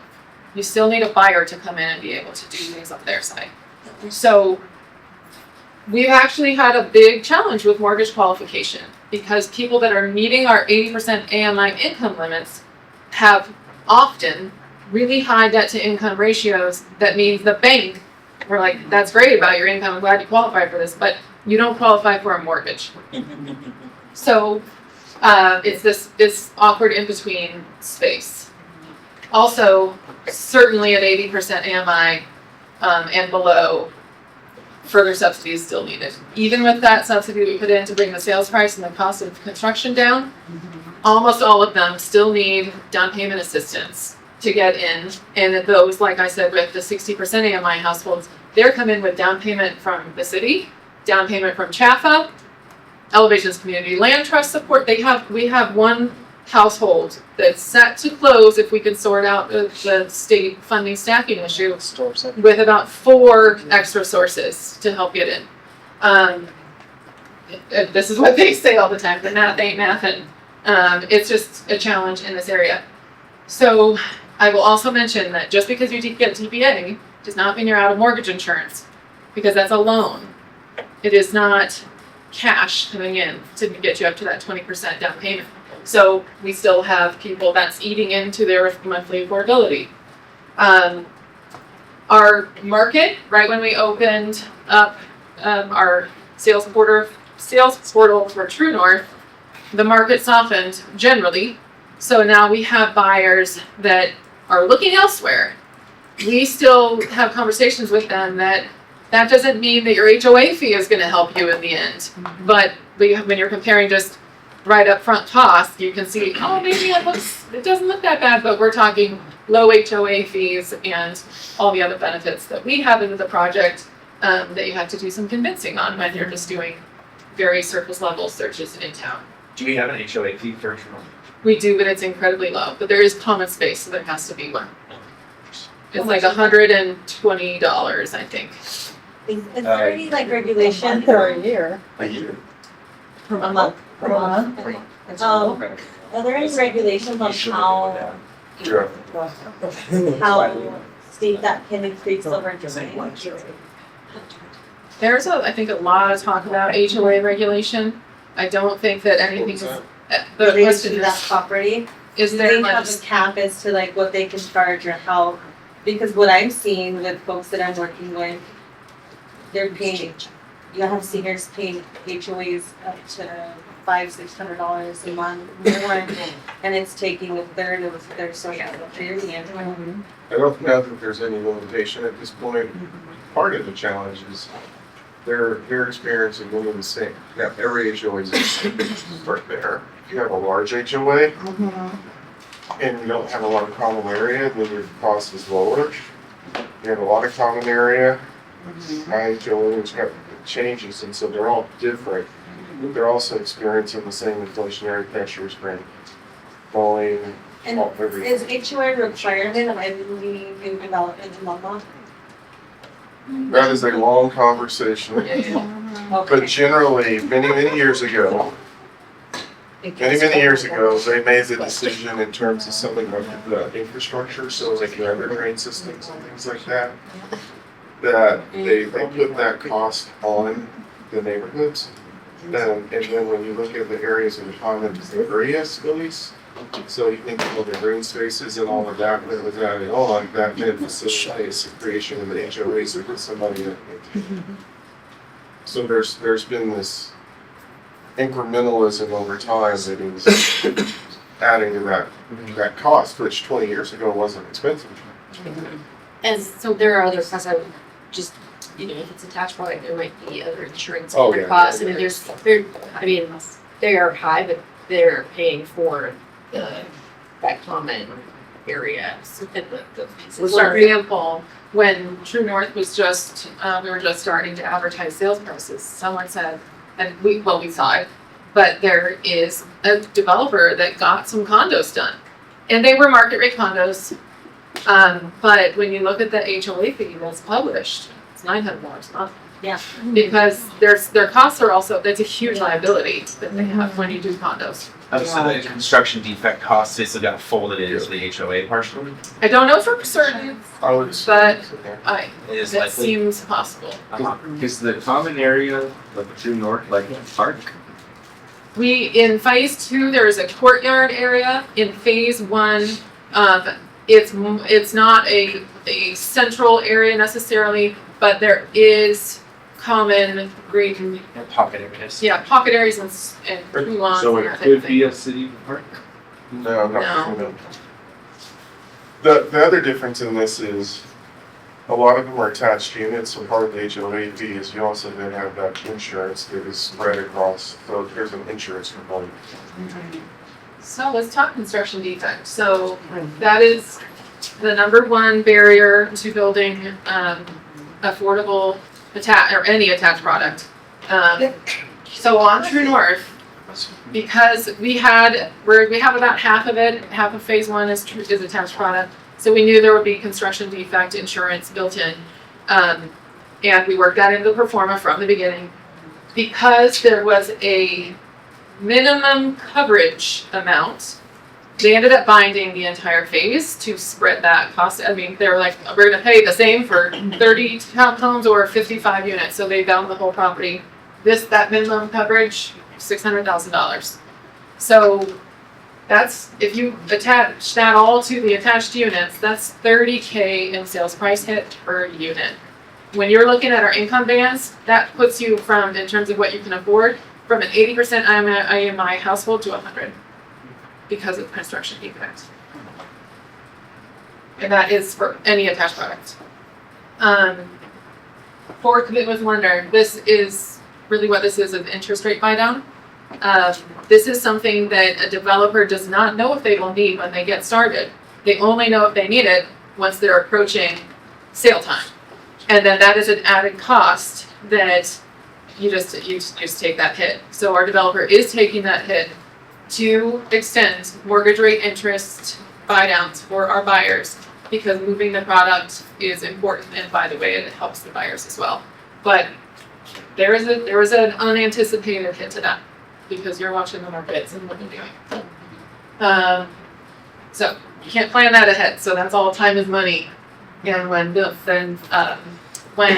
developers are building their profit margins, which is typically dictated by the lender, this is where that comes out of because it's the last line of defense to not foreclose. Okay, that's all I had. How much this changes, literally we were closing, and I was moving my kids into their apartment. And I had to get on the phone with Molly and Tim, and we're making last minute adjustments to make sure that, it was closing, wasn't it, Molly? Yeah. To make sure that it could close based on questions that the lenders were bringing forward. Here's the good news on this. So, I was like, here's we just celebrated all our successes like a week ago. there's actually good news to this. And so I think the model has proven out how it can work. Now, I'm telling everyone, we got pretty aggressive and we were close to 30% capital A affordable. That's what almost broke it over and over and over again. We think 20% capital A affordable is doable, but it's probably going to be in that 15 to 20% range. Number of units that are In capital a A single 15 to 20% because that was under trying to solve those issues. That being said, Molly and I have been in 4 conversations with 4 different property owners. Yeah. 4 different conversations with other property owners that are interested in this type of project. Now, I will tell you, there's a consistent doctor. They've held the property for a long experience. And so that's then where you have to find the right space or the right cost with the right partner and bringing all of this together because there's just so many things that can break the program. Start calculating. So I want to jump in here for a second. We are 3.5 hours into our meeting. I really appreciate the conversation so far, and I'm not looking to truncate it if you don't want to. I can keep going. Here's what I want to do. I want to get a quick pulse check on 2 things. one, because I'm seeing yawns, I'm seeing more food, I'm seeing people standing and moving around. So I know how long some people have been wanting to have this conversation too. And so I don't want to truncate this just because we're tired. I also want this to be as productive as possible, recognizing that we have more opportunities to continue this conversation. It doesn't have to be a one and done. And so what I wanted to gauge is, do people want to go another 15, 20 minutes in discussion on this?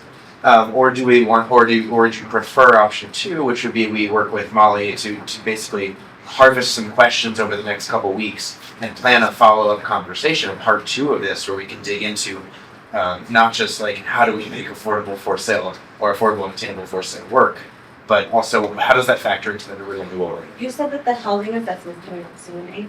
Yeah, that'll come in for a council presentation. When, yeah? May. May. Okay, okay, we'll probably want to talk before then. Or, Maybe, though we're just accepting, this is just a report presentation, there's not a vote on something related to that. But it would be more data that actually could inform this conversation yeah, too. that's what I was thinking. So one way or another, we can do that. So Okay. those are the 2 main options I'm thinking. I just gave a quick pulse check. There's no formal motion. I just wanted to get a read of the room. Do you want to continue this conversation 15, 20 more minutes? Molly The is only thing I raring to was grow. offering was, do you want to know what we have in the pipeline around the transit station area? Yes. Is it good news? So good. I do want to hear that tonight. But just so I get a feel of where the group is, do you want to go like 15, 20 minutes of discussion after that? Or do you want to punt this to continue in a follow-up meeting when we're all more fresh, when we can think about the right structure of the agenda and really spend a lot of time digging into kind of how this works? Number 2, So I'm going to go around just 1 or 2, just hold it up in hands so I can get a feel for the group, but we'll go with majority rules on this.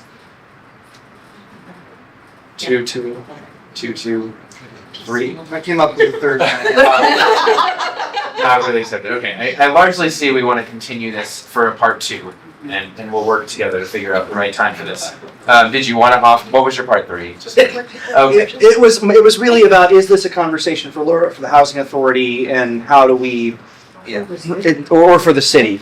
And is this the right forum, but it's not a big deal. I appreciate that. The one thing I'll say is this was first prompted for this conversation at a Lura meeting last summer. I think Commissioner Loachman and Commissioner McCoy actually were kind of 2 of the impetuses when we were talking about the Heinz development, the old Walmart thing. We're like, hey, can we actually dig into what needs to happen for housing to work in these projects? And considering a lot of our redevelopment areas are where kind of more projects will be built for sale or for rent, affordable, attainable, or market rate. This, I will say, I do think this is one of the forums where we need to have this conversation, maybe not the only. I think the only thing I would add is I appreciated Harold's comments. And my only thought is, and Molly, thank you for the presentation. I think I am excited, honestly, I hear the challenges of what made True North difficult to make it work. I also hear in that conversation that we figured it out. Yeah. And that the systems are in place now, Good job. theoretically, to, on the margins, make some changes, go to 15-20% capital at affordable, find property and do it again. And meet this core community. So that's what I'm thinking. Commissioner Loachman, did you have a comment? Well, I just wondered, I have a couple questions that didn't get answered tonight. Yeah. But it would be great to share those with staff if we're gonna have a follow-up conversation. So what I was thinking for part 2 is we can actually put out a call for questions. Once you send the presentation for tonight out, start responding to, I guess, Molly and Laura, and then we can work on figuring out what's the right agenda design for this part 2 conversation based on the questions that and concerns that people have shared, either virtually or via email or in person. So.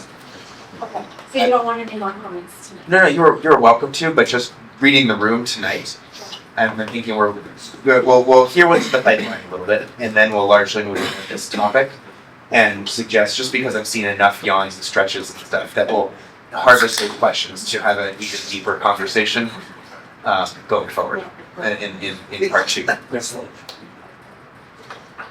And if I could just add one, there was a question earlier in the Yeah. meeting, I was just waiting, there's currently 16 homes here in Longmont that are on the market, and we've been quoting money. 2 of those are homes, and then also Okay. Thank you. just because people seem to think that it wasn't significant. There's 16, you're saying under 341? You hear that, market?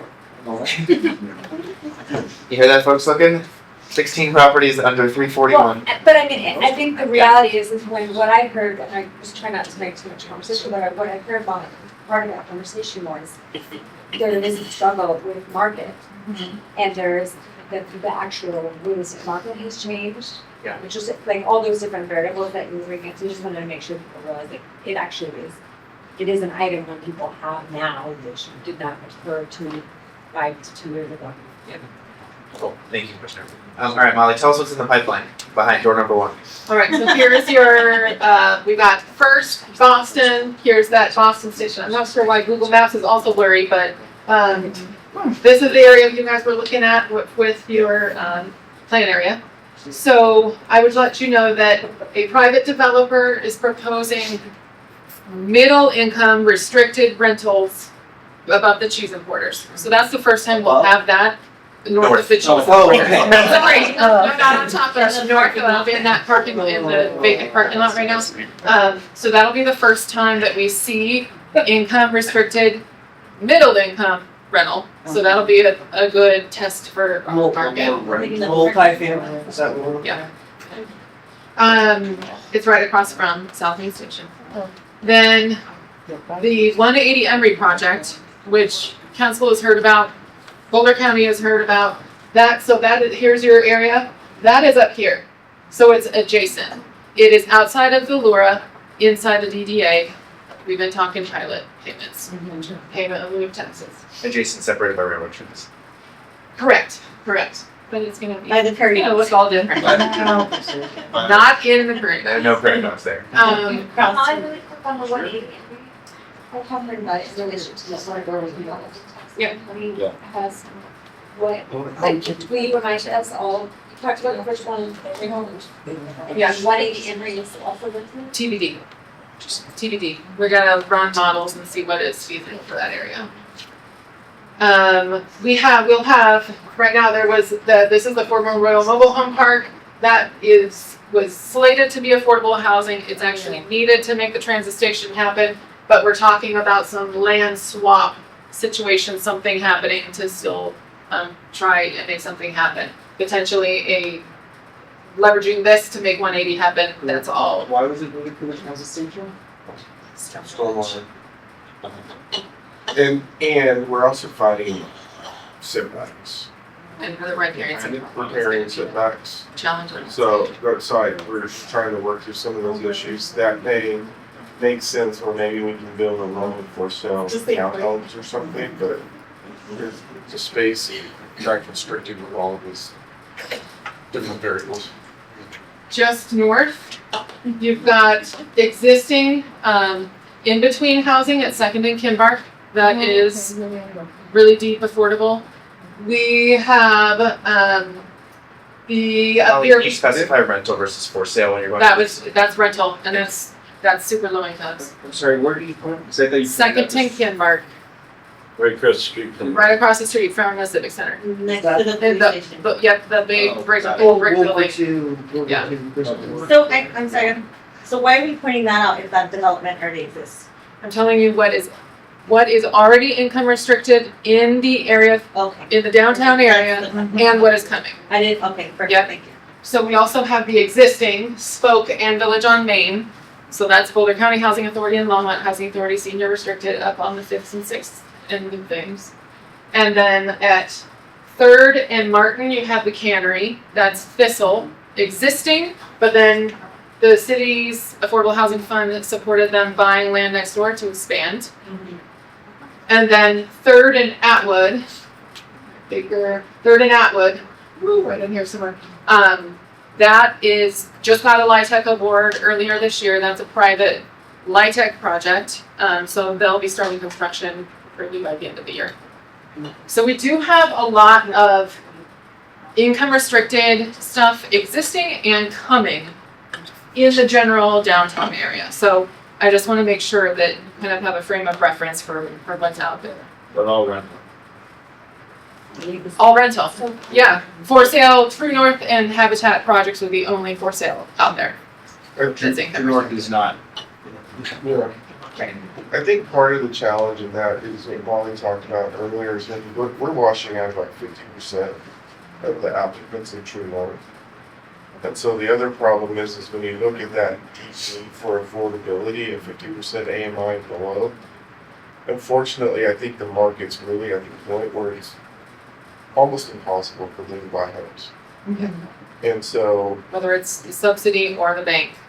that's what we're now starting to hear from the employers in our community is they need their staff to live close. But what they're seeing is they're just being pushed further and further out. And so there's this piece that we're starting to see, even as low as we've got the price points on the for sale side, a lot of folks just aren't able to qualify.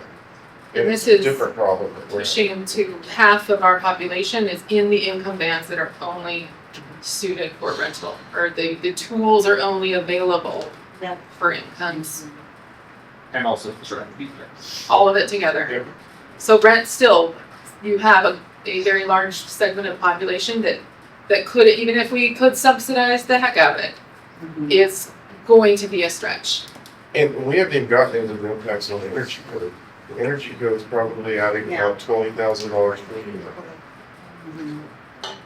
So it's just things bring you closer, things make you go further away.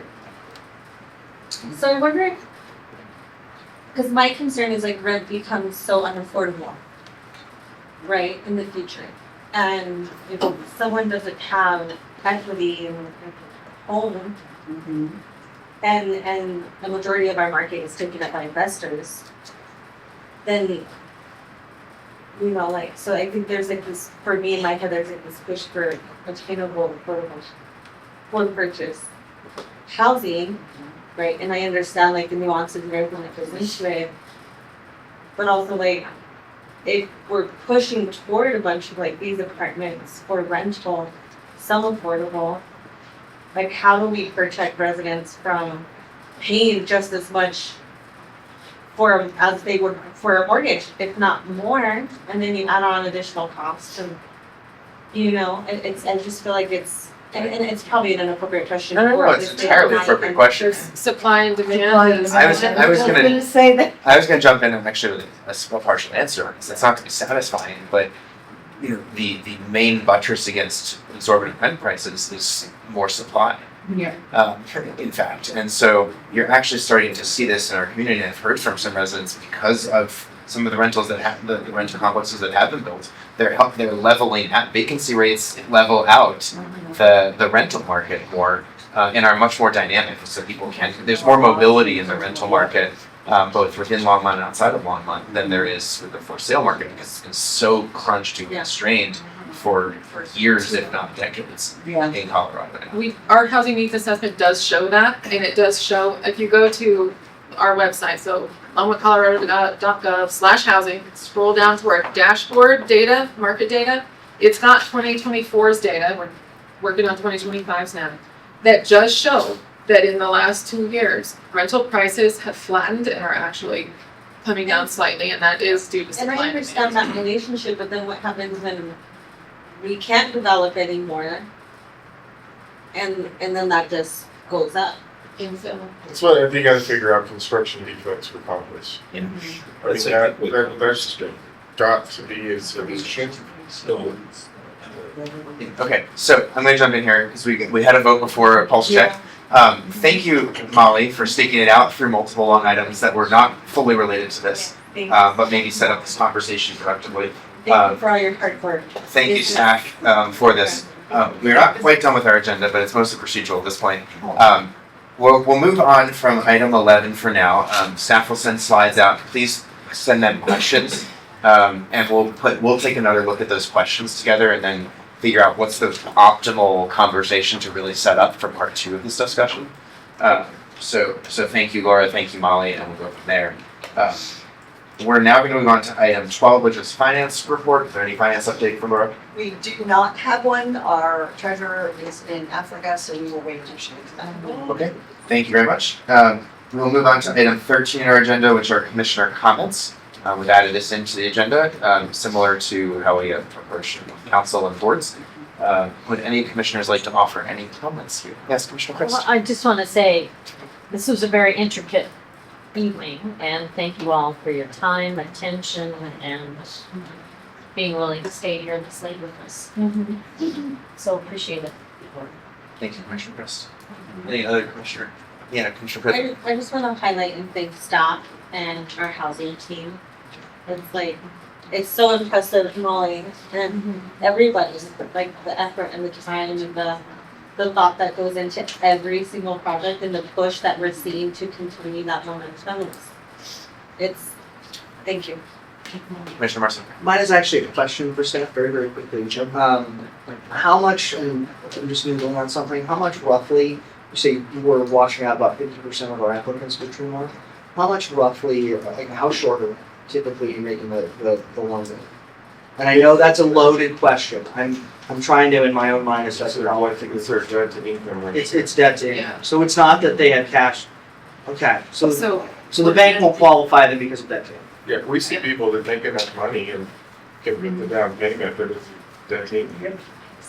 just today, we had an applicant that's ready to close Perfect. next week. Their debt to income ratio meant that they were $60 per month short. In those instances, we can do a waiver to make it $60. This is, like, that's, I guess, the number I was looking for, is what, in their debt to income, how short. The on bank average would is. disqualify them at 60%.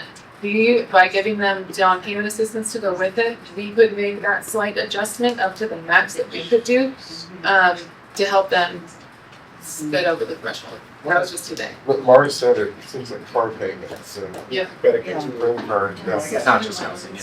Well, I was just telling Mark that too, like, maybe especially with those low income households, like even like specifically my household, like I have my sister's car financed in my name, I have my father-in-law's car financed in my name because they don't have the credit and the assets to, so I'm like they use me, right? So it's not necessarily that I don't pay it, but if some of these families don't have a choice themselves, it's hard to get it.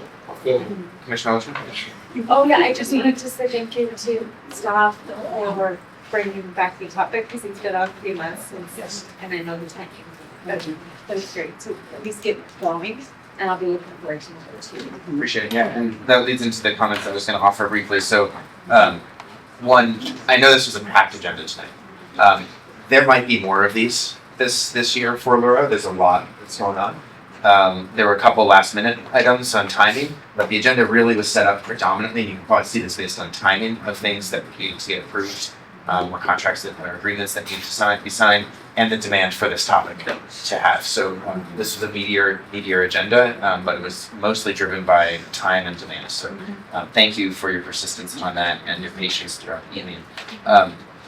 I do want to encourage folks as we go forward, the council's used to this, but for other folks who are maybe not as working as consistently with our staff, you should have the core Laura staff emails. I do want to encourage this group going forward for future meetings to get in the habit of starting to send some clarifying questions about the topics that we'll be discussing in advance via email if possible. Likewise, I also want to encourage staff that we can try to work as best as possible to get the agenda, get up at least a week in advance of the meeting. This was a narrower one, I know there was a retreat, and that made it 7 of us harder to work through the material as expeditiously. So we'll take this as a just, and we'll put this one aside, but going forward, if we can try to get agenda and packet up a week in advance, get questions in before the meeting ideally as well, so we can try to move this forward as well Is a week enough time for some of these meetings. for the Laura? I'm just asking you because I know the city council, we get it Thursday before the Tuesday meeting. So I was just Well, we wondering. meet almost every 2 months at this point. Okay. Laura? So, yeah, okay, I was just wondering if you had to like go all the way up to the deadline and. It's a little bit different because we're going every week. Got it, okay. No, And if there are if there is an item that is added, that's fine, just let us know that like, hey, we added this to the agenda, but if 2/3 of the agenda is ready to go, let's get it up for people to review. And then just the last general comment, but I think mostly directed at staff and maybe any consultants we had.